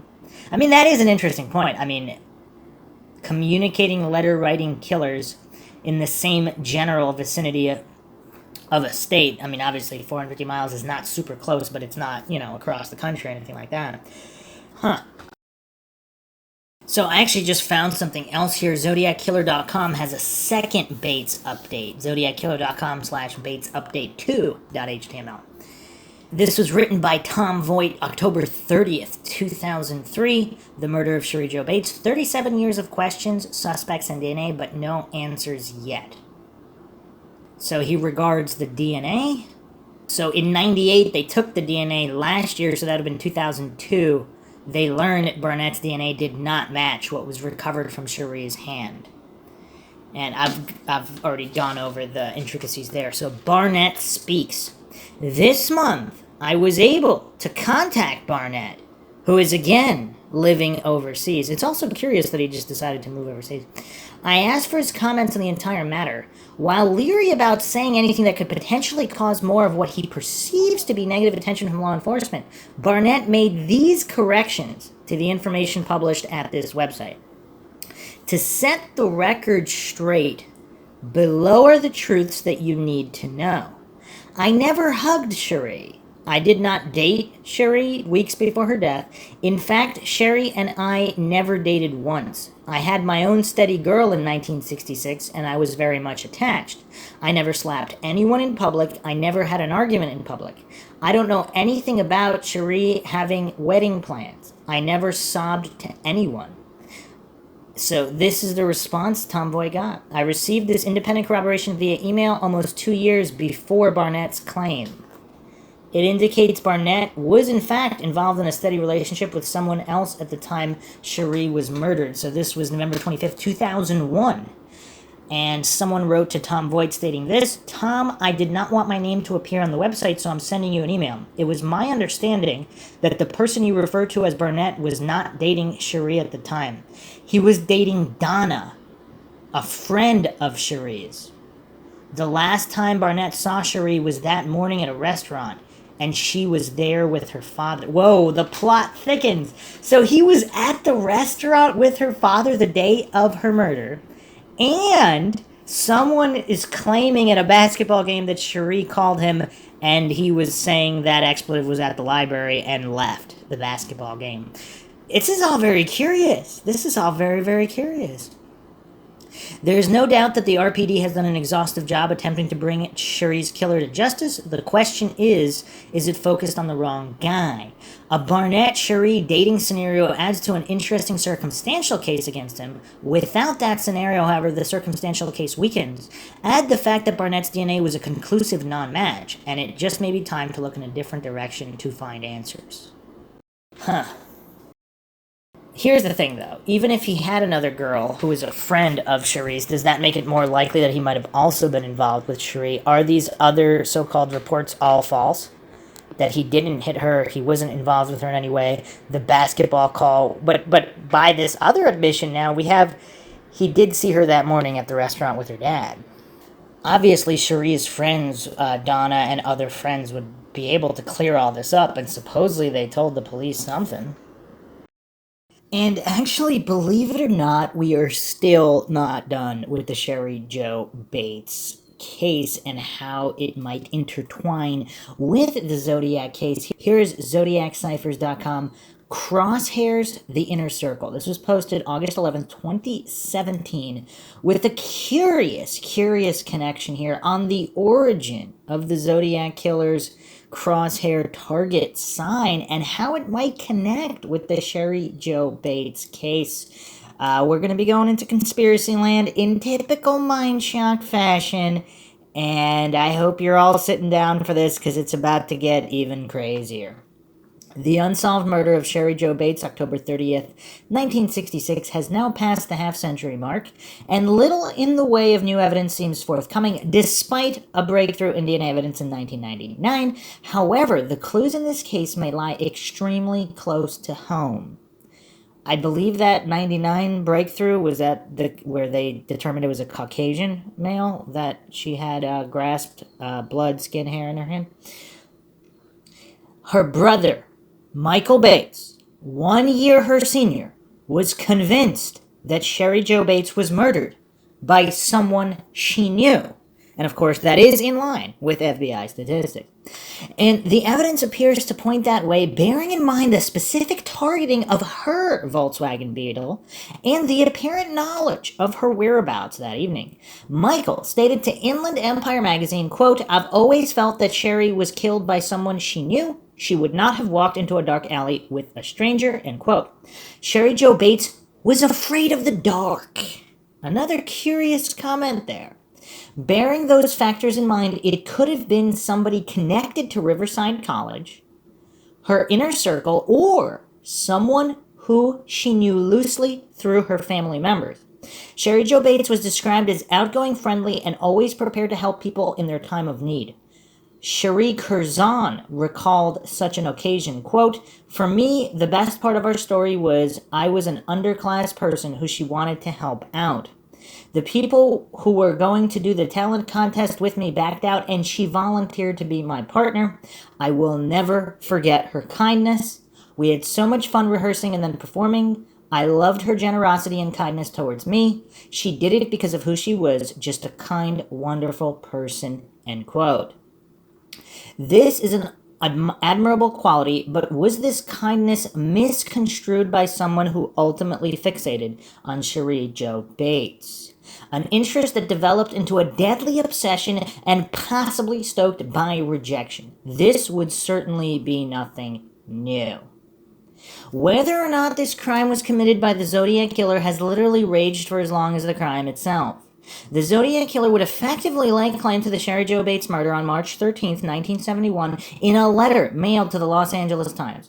His reference to "they don't bury me on the back pages like some of the others" appears to suggest he followed the headlines down south and a likely affiliation with the area and to the newspaper. And that's kind of curious, too, because if the Zodiac Killer did not kill Sherry Jo Bates, but he knew who did, if this is some kind of group or friends, serial killer, psychotics, whatever the case may be.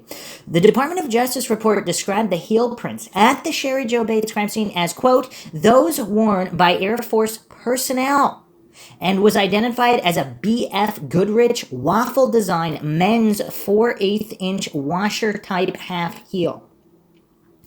The B.F. Goodrich Products Division of Akron, Ohio reported that this type of heel is only sold to the federal prison industries at Leavenworth, Kansas. It was subsequently learned that federal prison industries made low-quarter military-type shoes and supplied them to all the armed services using black dress shoes. The measurement of the heel indicated that it would have been attached to an 8 to 10 size shoe. Shoes bearing the same type heel were issued and sold at the PX at March Air Force Base in Riverside. In fact, the Riverside Police Department would sum this up by stating, quote, "physical evidence found at our crime scene indicated that heel prints found by the body were made by a heel that was manufactured for military and other government agencies, including prisons," end quote. It was speculated that, bearing in mind Joseph Bates's profession, her father, and the fact that he was addressed personally by the killer, that the murderer of Sherry Jo Bates may have been a friend or work colleague in the Naval Ordnance Laboratory of Joseph Bates, who was either familiar with Sherry Jo Bates or had crossed paths with her, and that is something we haven't discussed yet. The military blueprint gives us a link along with the fact that the killer may have been on the fringes of Miss Bates's circle, in that he knew her, but they weren't necessarily friends. If the author of the confession letter was telling any semblance of truth, and the wording, "I then offered to help, she was very willing to talk to me," suggested that she only talked to him after the offer of help, likely implying someone less than a very close friend. The area of Corona, where Joseph Bates worked, was in close proximity to many naval facilities, as well as the California Rehabilitation Center prison, both situated only 15 minutes from the location of her murder. And I'm just going to reiterate again here, is there definitive evidence that that heel print was specifically from one of the perpetrators? Or the possibility that Sherry Jo Bates may have had an altercation with someone who did not kill her, but in that location. Again, we have serious timeline problems, as I went over. This crafted the idea that the inspiration for the Zodiac crosshairs was based on his first murder in Riverside County and Corona, the circled city itself. This is an aerial shot of Corona today, but was once perfectly symmetrical. Michael Bates was in the Navy at the time Sherry Jo Bates was murdered, but he did have friends in the military or aspired to be in the military that may have crossed paths with his sister in the preceding months of her murder. Somebody may have left the B.F. Goodrich heel print in the Riverside alleyway. Quote, "It was subsequently learned that the federal prison industry made low-quarter military-type shoes and supplied them to all the armed services using black dress shoes," end quote. Michael, by his own admission, spent limited time with his sister before he joined the Navy. He did, however, work at Sears department store while attending Riverside City College. In 1938, Sears would relocate to 7th and Main Street, Riverside, where the building can be found today. Sears is short for Sears, Roebuck and Company. Did Michael Bates have a work colleague from Sears who may have sourced his material from the department store and somehow became interconnected with the movements of Sherry Jo Bates? The Sears, Roebuck and Company has a distinct connection to the Lake Herman Road murders, December 20th, 1968. In the Department of Justice Bureau of Criminal Identification and Investigation conducted by David Byrd, the firearm identified as the likely murder weapon at Lake Herman Road was a J.C. Higgins 80 pistol. The Sears, Roebuck and Company specialized in sporting goods and recreational equipment between 1908 and 1962, with the Sears J.C. Higgins eventually replaced with the Ted Williams brand. The Sears, Roebuck and Company manufactured their own paper targets throughout the 30s, 40s, and 50s, the very targets a young Zodiac may have used. The above target suggested for best results with a .22 long rifle.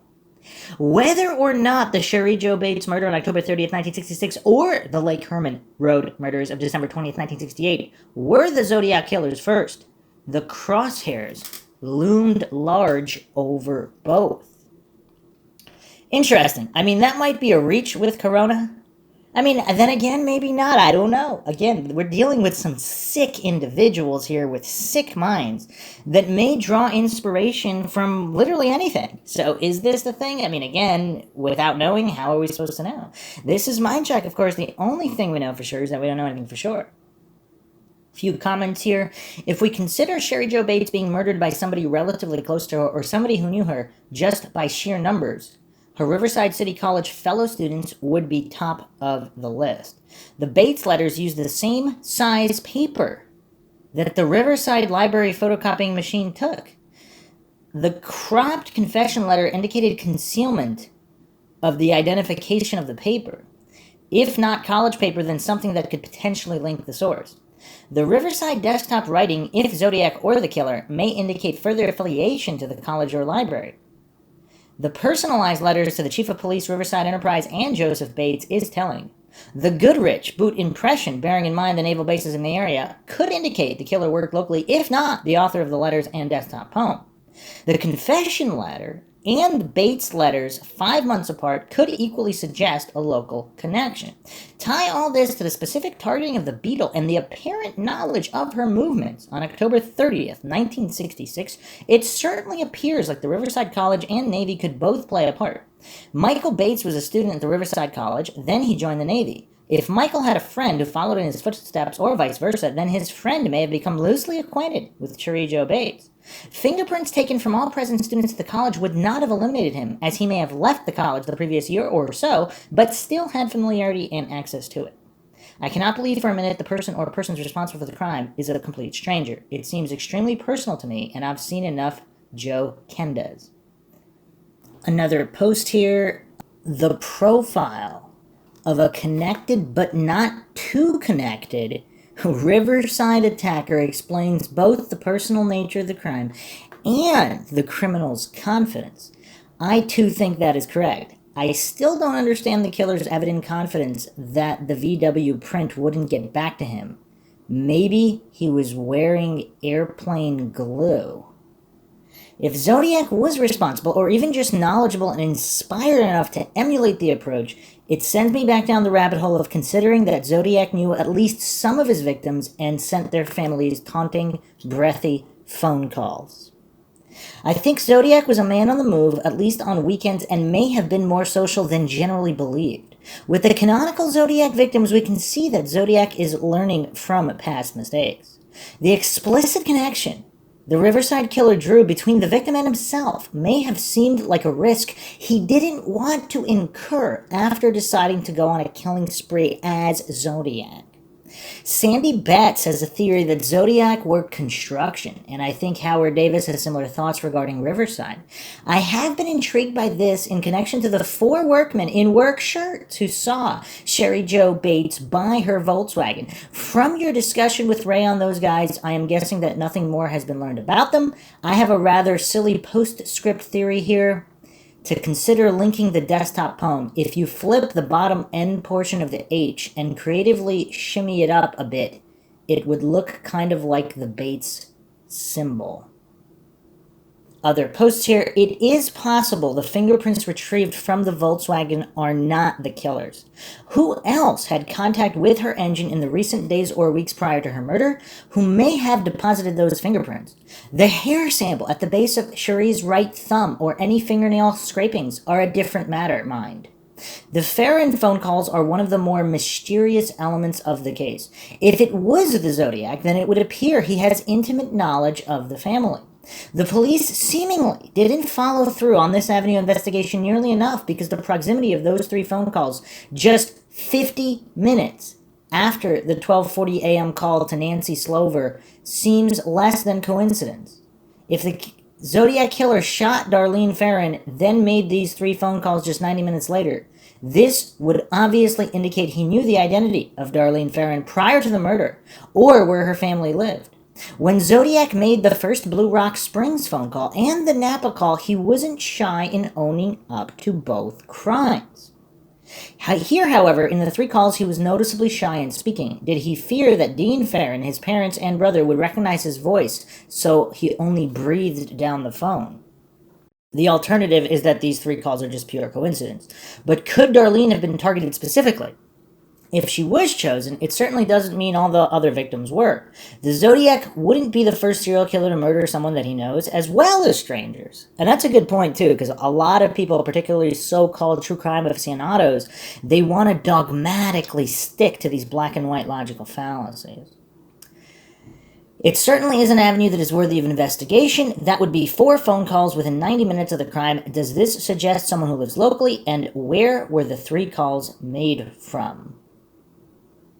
I mean, we're getting into some other phone calls here that may or may not have been from the Zodiac after these other cases, other murders. I'm going to continue on here since we seem to be touching upon some very, very interesting things that are not really discussed too frequently when regarding the Zodiac. And this is MINDSHOCK, so we have to go down every single rabbit hole.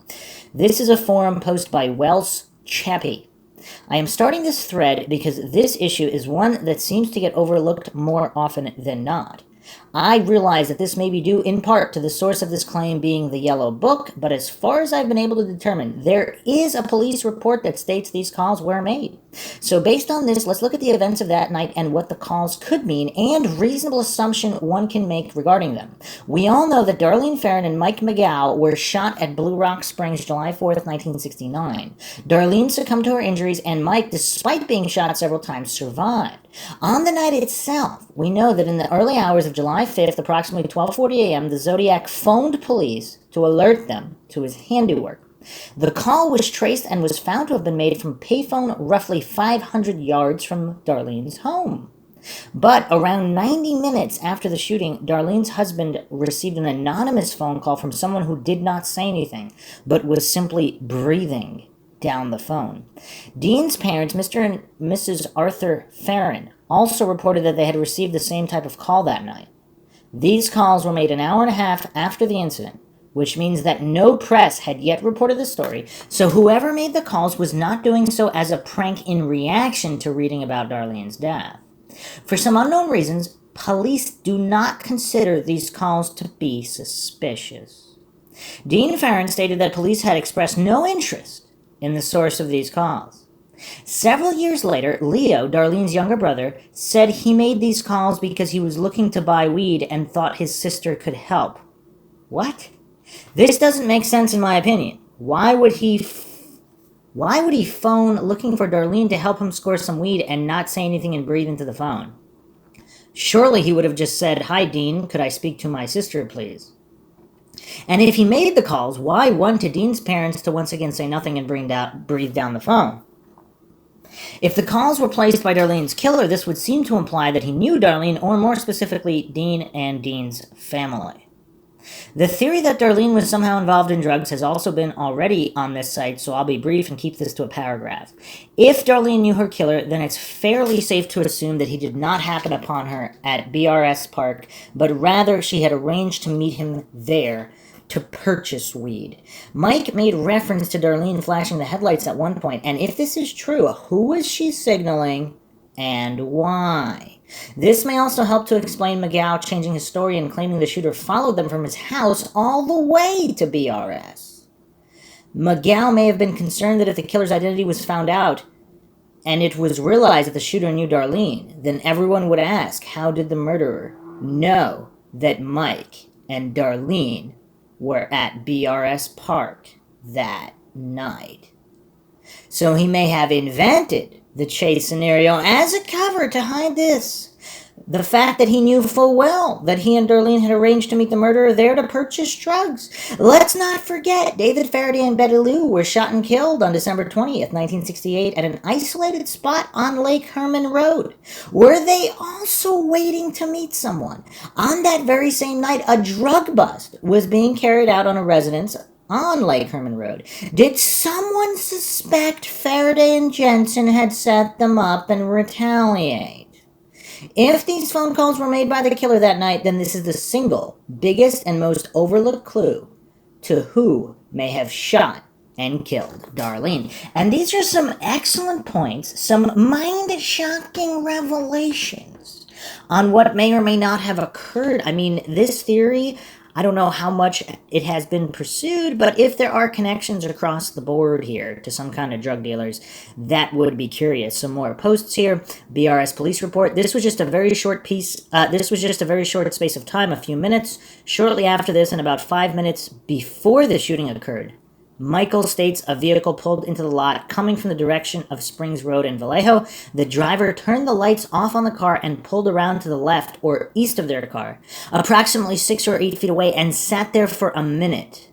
Michael states he asked Dee if she knew who it was, and she stated, "Oh, never mind." Huh. This is from ZodiacKillerFacts.com. The phone calls to Darlene's home, the home of her parents, and the home of her in-laws on the night of her murder do not prove that Darlene knew her killer or implicate Alan. Darlene's brother Leo stated that he made these calls and police had never believed that these calls were at all suspicious or made by the killer. Dean Farron did not believe that these calls were suspicious or made by the killer. The stories about the calls were inflated by Darlene's sisters and Robert Graysmith himself. No credible evidence existed to connect Darlene and her killer, and no credible evidence existed to connect Darlene to Arthur Lee Allen. And this is curious. Is this some kind of damage control? Because why? I mean, again, the truth is not afraid of investigation. So why not investigate the calls, and coincidentally, calls being made to the families? I mean, this is the Zodiac or other killers involved in all of these overlapping cases. They taunt the families and things of that nature. Why wouldn't they call the victims? It's just kind of weird to dismiss it without investigation. Very, very strange. More posts here. I think the BRS phone calls could very well be from the killer, but only if his connection to Darlene was so personal that his voice was recognizable to her family, and also, like with Bates, he wanted to torture the family as well. He didn't call them a dead duck or anything, so if it is the killer, then he is both creepy and evasive. I have alluded in other posts to suspect with a contradictory alibi in the narcotics world who had lived in Vallejo knew Darlene intimately and had a strong reason to hate Dean. This guy has just about all of the background elements associated with the Zodiac profile: military, anti-authority, hunting, occult, newspaper business, fraud, prison, insanity. And common friends have fed speculation that he kept in touch with Darlene after Vallejo. Police cleared the guy, but like everyone else obsessed with a suspect, that doesn't convince us. My brother and I aren't crazy enough to believe that we have solved the Zodiac's case, but there have been more than a few whiskey-fueled nights where it seemed we had. At the end of the day, we recognize that there are simply too many unknowns to be confident. Your site specifically has informed us of a million variables, and this is zodiacciphers.com. So phone calls and personal bias disclaimer aside, I think an overlooked possibility is that Darlene was stalked by a non-local Zodiac who did not know her, but merely noticed her in her slack dress on a float at the 4th of July parade she and her sister participated in. It is not necessary that Farron or Jensen were involved in nefarious activities in order for them to attract the attention of a cruising predator. Though the evidence is not conclusive, you don't discount the idea that David and Betty Lou went to the dance or a diner earlier that night, do you? As witnesses and family members carry on with life and become disturbed, crazy, incarcerated, or all three, we are left with very little in the way of solid information to build on. Backtracking to Riverside, I think the background of Sherry Joe's brother is a fine place to dig if there are any avenues available. The VW print for me prompts two questions. Was a print discovered on the door or the rear hood where the culprit disabled the vehicle? I can believe Sherry Joe might leave the keys if someone suddenly popped the hood while she was inside the car. If such a specificity as car door print was published before the 67 Bates letters or 71 Activities letter, the idea of a cocky killer knowing he wore gloves or only touched the hood may have the confidence to come forward in such a risky manner. Again, the idea of a premeditated crime leads us back to the assumption that the killer simply wore gloves.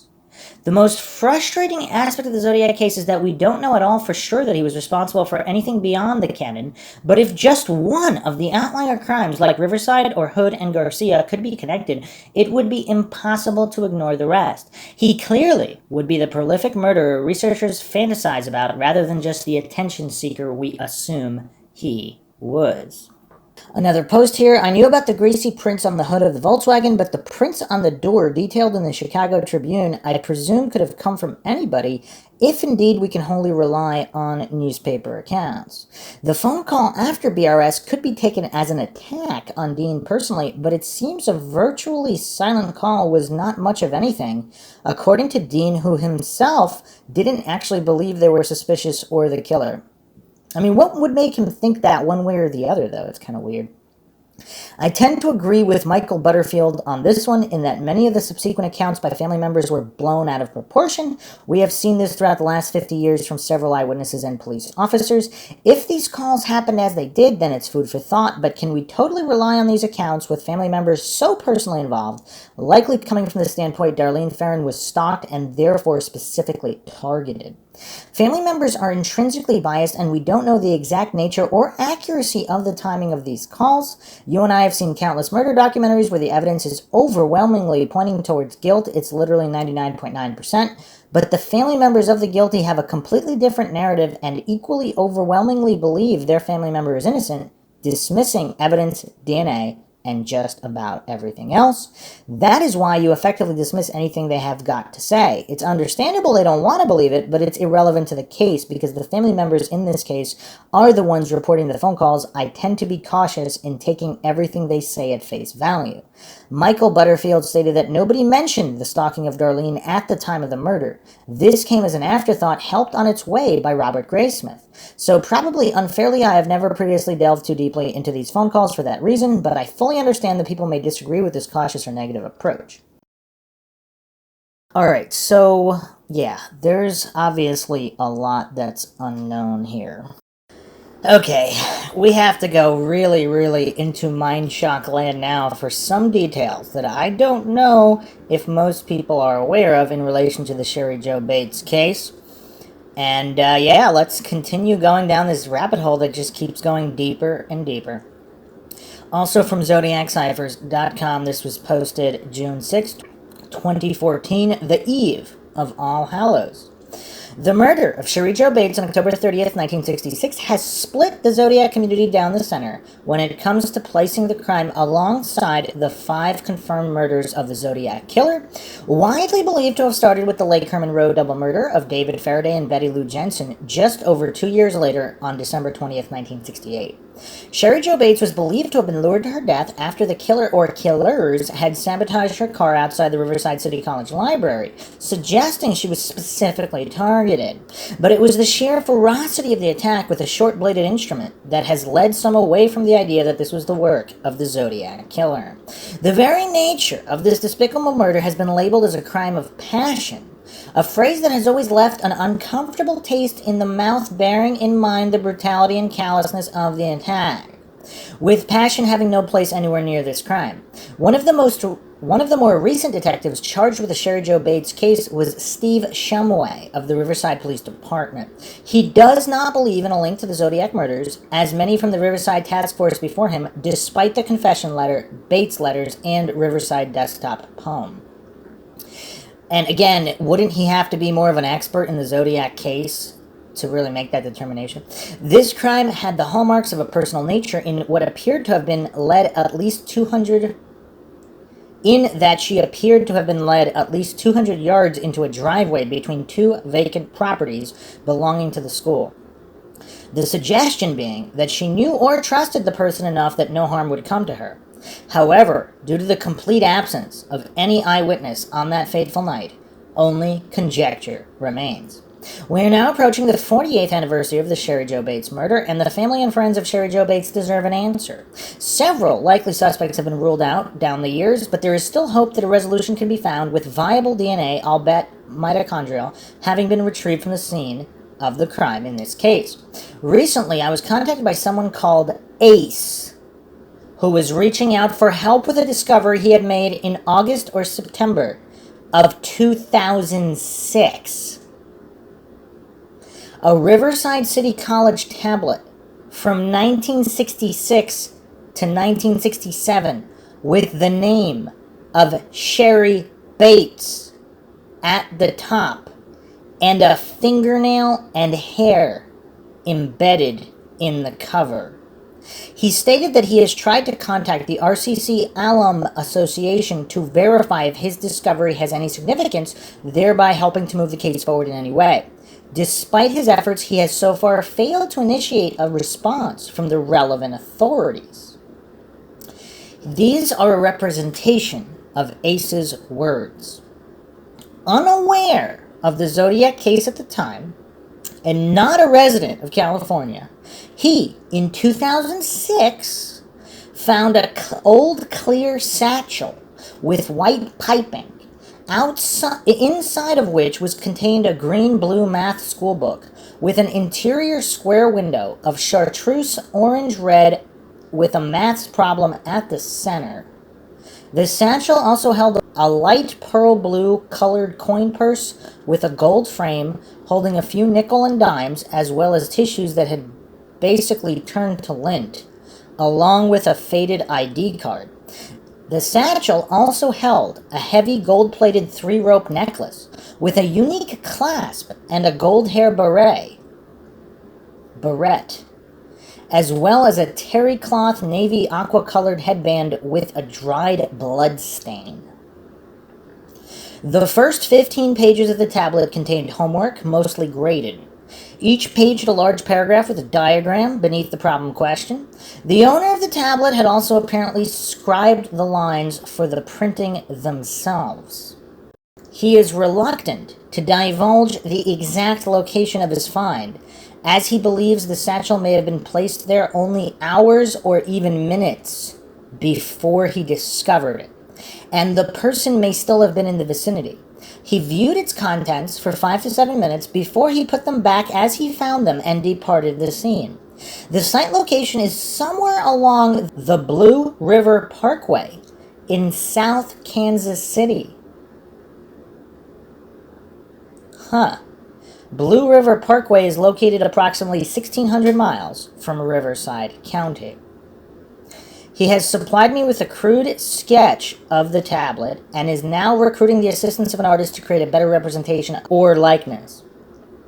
He is continuing to seek help and guidance from the RCC Alum Association for their expertise in verifying or negating the validity of the drawing and, by extension, the additional contents of the satchel.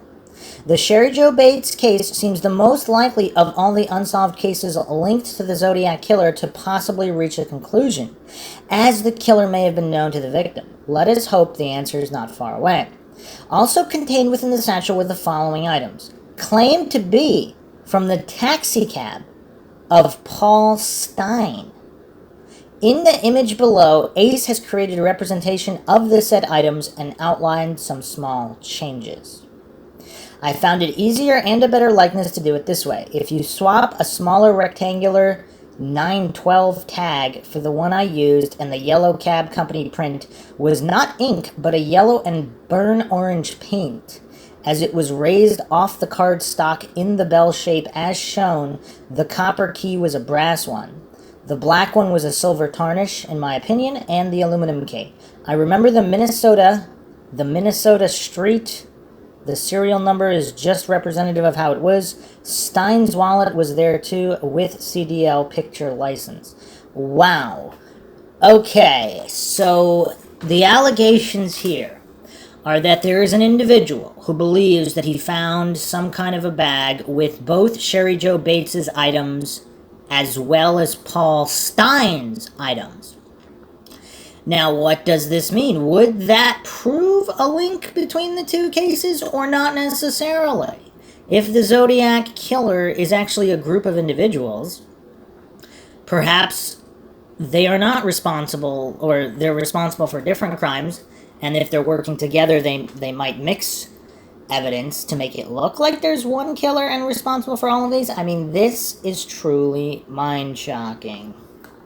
So here's some comments. This is Ace himself supposedly commenting here.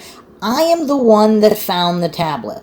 I am sure this was her schoolbook taken at the time of her killing. The brown stain was blood with hair embedded. The moderator stated kind of that I was unsure. I remember the accompanying math book as Intro to Calculus, Trig, Advanced Geometry, and 100% sure it was placed at the spot by the Zodiac killer. So that's kind of weird. So this witness, Ace, not only is he sure this is her belongings, but something makes him sure it was specifically placed there by the Zodiac killer and not by someone else who might have had the Zodiac killer's mementos or whatnot. Weird. A response here. Ace, I feel your frustration. I am in possession of a postcard sent by Lawrence Kane to a personal friend of his here in State Line, Nevada, South Lake Tahoe, California. No one seems to be interested in the DNA. No one with the wherewithal to do anything with it. Kane sent it from Australia and used the name Kane with a C. I believe K to be one of the Z's. Huh. I'm assuming this person believes there's more than one Zodiac killer then. Alright, so someone mentioned that Bruce Davis and his company has Southern ties, but Bruce was in jail and still is. A response here. Bruce Davis was not in jail October 30th, 1966, as far as I can see. I made that mistake with the last comment. Bruce Davis and Robert E. Hunter Jr. both left Riverside the day after the murder of Sherry Jo. Robert E. Hunter Jr.'s niece was a friend of Sherry Jo and was supposed to go to the library with her the night she was murdered. The reported reason for her not going with Sherry Jo to the library was that her uncle Robert E. Hunter Jr. was in town. And coincidentally, her uncle and Bruce Davis just happened to leave town the next day. Huh. So let's explore Bruce Davis now. And for those that don't know who Bruce Davis is, we will be getting into that. So this is Larry Allen Rosa, Medium.com. The Unsolved Murder of Sherry Jo Bates. I can tell you who killed Sherry Jo Bates right now. Bruce Davis of the Manson family. He lived less than 1 mile from the library where Sherry was killed. He also worked right across the street from the library doing building construction. This was before he had met Manson in 1967. If you would like to know exactly who the Zodiac Killer truly is, ColdCaseCameron.com, absolutely no doubt about it, the first Zodiac was in fact Bruce Davis. Davis was connected to Edwards through Manson, and we're not going to go down the Edward Wayne Edwards rabbit hole, the serial killer who famously framed people for his kills, and I mean, that is always, that definitely needs a podcast of its own. Some people even think he's responsible for JonBenet Ramsey, Teresa Hallback. I mean, just a lot of crazy stuff. But continuing the comment here, somehow the largest serial killer in history, Edward Wayne Edwards, picked up the Zodiac moniker and used it to become more than a super killer. Edwards was already a super famous killer before he decided to become the Zodiac Killer. He stole it from Bruce Davis. And Bruce Davis was the right-hand man of Charles Manson. And Manson had spent 2 years in an Ohio prison with Edward Wayne Edwards. Somehow Manson had told Edwards that his pal, Bruce Davis, was getting too big for his britches. And Edwards took the Zodiac name for himself. Last thing, when the Zodiac Killer had sent the first letter of announcing he had killed Sherry Jo Bates, Edward Wayne Edwards was in prison until sometime in 1967. So there is no way that the serial killer Edwards could have done the crime or sent the letter. There is other evidence that most certainly points to Bruce Davis as the killer of Sherry Jo. One is that he used a small blade knife, a Bruce David trait. He always used a small knife. A wooden handle, cheap hardware store fishing knife. Bruce Davis is also wanted for at least 12 more murders. In all of those murders, a small blade fishing knife was used. It was Bruce Davis that killed Sherry Jo Bates. Not only did he live less than a mile from the library, he was working right across the street from the area where Sherry was found dead. Way too big of a coincidence. All of his whereabouts and timescape in Riverside are documented on the net. And it is curious. I mean, it's a very curious laundry list of coincidences regarding Bruce Davis here. On LSB3.com, the Tate LaBianca Homicide Research blog has a post here from October 2nd, 2014, a letter from Bill Nelson to Bruce Davis. Dear Mr. Bruce M. Davis, today, I am busy packing up all of my library of the Manson murders, the case, parole hearings, interviews and research, contacts, etc., and shipping off 2 boxes to an anonymous purchaser of my vast resources collected over the past 11 years. I have taken down my website, I have changed addresses and telephone numbers. In fact, I did not even give a forwarding number for my personal telephone. I am treating this like the people of God were told to do in the Old Testament, not leaving so much as a particle, leaven, or keepsake of the case. I am not even keeping 1 copy of my book, Manson Behind the Scenes, nor the autographed books from other authors, including Mr. Vincent Bugliosi and Greg King. I was the one who introduced television cameras into your parole hearing. You know that for a fact. I was the one who said on television prior to a parole hearing that you should be the primary suspect in the unsolved Zodiac murders. I have read the 1973 interview by Lieutenant Earl Deemer, retired now deceased, regarding your knowledge of Doreen Gall and her murder with James Sharp. You retorted at the time, I am not very impressed with your offer of immunity since I am serving a life sentence for 2 murders. Now that you believe you are near a parole date, I wonder if the authorities had enough insight and ability to haul you in for another interview if you might sing a different song. You did know Doreen Gall. You knew her intimately. She was in Scientology, had achieved the clear status the night of her murder. November 21st, 1969 should be a date that lives in the recesses of your mind as you close your eyes at night. There was a letter from the Zodiac found in her belongings after her murder. My personal opinion, not that you asked for it, is that you and Tex did the dirty deed together, then left for Vegas, where 4 days later you were both bragging that you were going to raise some money to get Manson out of jail, or start killing some people. Are those the only two options for these guys? You did not count on a snitch calling the LAPD about that, did you? That is how we know about it. You lived in the same Scientology house as she did. She had been threatened prior to her murder, hit in the head, September, like it was some kind of warning. Her father told me that she was asking to come home, and he replied that he would send a round-trip ticket. Doreen Gall said to her father, "No, Dad, I want to come home for good. This Scientology is a bunch of crap." Witnesses heard her screaming in the alley, "Oh no, Jimmy, Jimmy," just like the case with the murder of Shorty in the back of the Spawn Ranch and not in the middle of the day driving down the Santa Susana Pass. Barbara Hoyt was not supposed to hear his screams, but she did. You have been to Riverside, California, but you have refused to admit it. I only learned about it when I met your church-going buddy from Morro Bay, the talented black former Kansas City Chiefs pro football player. Bruce told me he had been to Riverside. Riverside is the scene of an unsolved murder of Sherry Jo Bates, October 30th, 1966, a young, attractive future flight attendant like Beth. Zodiac left a note after that murder, too. The language matches that of Doreen Gall. But you knew that. Riverside PD has tried in vain to match DNA with their favorite local boy, but are now silent that there is obviously no match with Bill Bennett. The poor man has been drugged through the mud for decades for her murder, but he did not do that one either. You admitted in the recent parole hearing that you went to Tahoe. Bruce, that is another unsolved scene from the Zodiac murders. Donna Lass.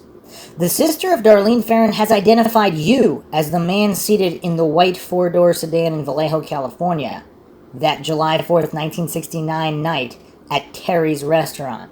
Positive ID. I have it on videotape. You are fortunate that the SFPD is not interested. Putting her hand to her chest, she said, "I never thought I would see that man again." Remember Modesto and the horror-filled night ride for Kathleen Johns from Riverside? The wheel that came off, the offer to give a ride, and the silence for many minutes before she asked a question? Well, Bruce, Kathleen gave a pretty interesting response, hyperventilated, and had to catch her breath when I showed her your photograph from the day you surrendered in Los Angeles, December 1970. The letter sent to prison last year from Barbara Hoyt and was not read in the hearing room. That is tragic because she would have exposed you as a liar if it had been read. All of the court evidence, trial testimony, and witnesses agree that the murder of Shorty Shea occurred down by the creek bed towards Simi Valley after 2200 and not in the daylight driving down from the pass. Bruce, that is where he was moved, buried, and found only after Clem gave authorities the location. That was right, Clem. The one not so bright. Stupid, in fact. He gave up the body, not you, Tex, or Susan with your Christian conversions and coming forth with the truth. Clem. And Tex was never prosecuted for the murder of Shorty Shea. Neither you nor Manson nor Clem would give him up, and that is what was needed to convict. Wanting to get out of a prison, are you now ready to come clean and finger Charles Denton Tex Watson as a co-conspirator in the murder of Shorty Shea? Are you that brave of a Christian, Bruce? It was an insult the way your attorney, Mr. Denny, said that he tried to find the relatives of Shorty or Gary. He is an attorney. He can hire investigators, and he could have obtained the desired information. That is, if he were really interested. All he really had to do was go to the courthouse and obtain the death certificate. It is all right there. But fear not, Bruce. Both parents of Gary are now deceased, and the wife of Shorty, remember she was black, had not been seen for decades. That is the same thing I did when I wanted to look up Beth. It's all right there on the marriage certificate, on the birth certificate, the address, births, marriages, dates, places, all right there. Did Beth tell you that I actually met her face-to-face one day many years ago? I was photographing her condo when she walked up carrying little Taylor. Well, actually, she was quite large in the head, and we spoke. You see, Bruce, I had a camera in my hands and meant her no harm personally, unlike you Manson murderers who used knives and guns. I do believe that you will be released. It may not be on the watch of Governor Gray Davis, though. I have fought against that release and tried to connect you with unsolved murders for 11 years. I have information that Zodiac paraphernalia was found related to you following your arrest. Now I leave it in God's hands. You once said that you just wanted the truth to come out. Well, Bruce, so do we. This case is not worth me dying over, and I know that is what would happen should I have continued to investigate, uncover, and find people who were eyewitnesses to crime victims, scenes, or conversations. Here's the letter from Barbara telling the truth, unlike you and your attorney that the BPT and CMC buried, stating it would be a security problem for it to be read. That was really silly. So I will no longer be looking over your shoulder, no longer doing research. But should the news pick it up, I would love to hear that you came clean about those murders you really know about. I leave you with this last thought. When told by a news person the day of your surrender that you would be tried for 2 murders, you responded, quote, "Is that all? They don't know the half of it," end quote. So, plenty of mind-shocking information, suspects, and more to come. I mean, this is the tip of the iceberg. I mean, we've just begun to travel down this rabbit hole. I mean, there's just crazy connections to the CIA, the mafia, all of these things that obviously hardcore coincidence theorists want to just brush off, but anybody doing objective, logical, neutral research has to objectively look at the information here. And without bias, examine it. Is there enough evidence to draw connections, or isn't there? Not write it off before even actually looking at it, like the cognitive dissonant coincidence theorist Dunning-Kruger crowd loves to do, because they just can't handle any of these connections actually being real connections, which they may or may not be. This is MINDSHOCK, where the only thing we know for sure is that we don't know anything for sure. So yeah, plenty more to come. We have to go over other crimes possibly associated with the Zodiac, possibly not, and even more tidbits and exhaustive, comprehensive overviews of the canon cases, witness statements, IDs of various possible Zodiac suspects. There is a lot to go over. Hope you guys enjoyed another edition of MINDSHOCK True Crime. If you enjoyed the podcast, find it interesting, you can donate to our PayPal. Just check the link in the description. Make sure to subscribe to the channel, hit that bell for notifications, like and share this podcast to keep logical awareness up in various cold cases, such as the ones discussed here and many others. Like and share, Twitter, Facebook, Reddit, Patreon. Patrons do get priority for case topic, logical analysis, co-podcaster requests. You could also be a guest on the podcast depending on your tier. Questions, comments, theories, thoughts, suggestions, rebuttals, debunkings of any kind, leave them in the comment section. This is Bruce McGuire signing off. Catch you guys next time.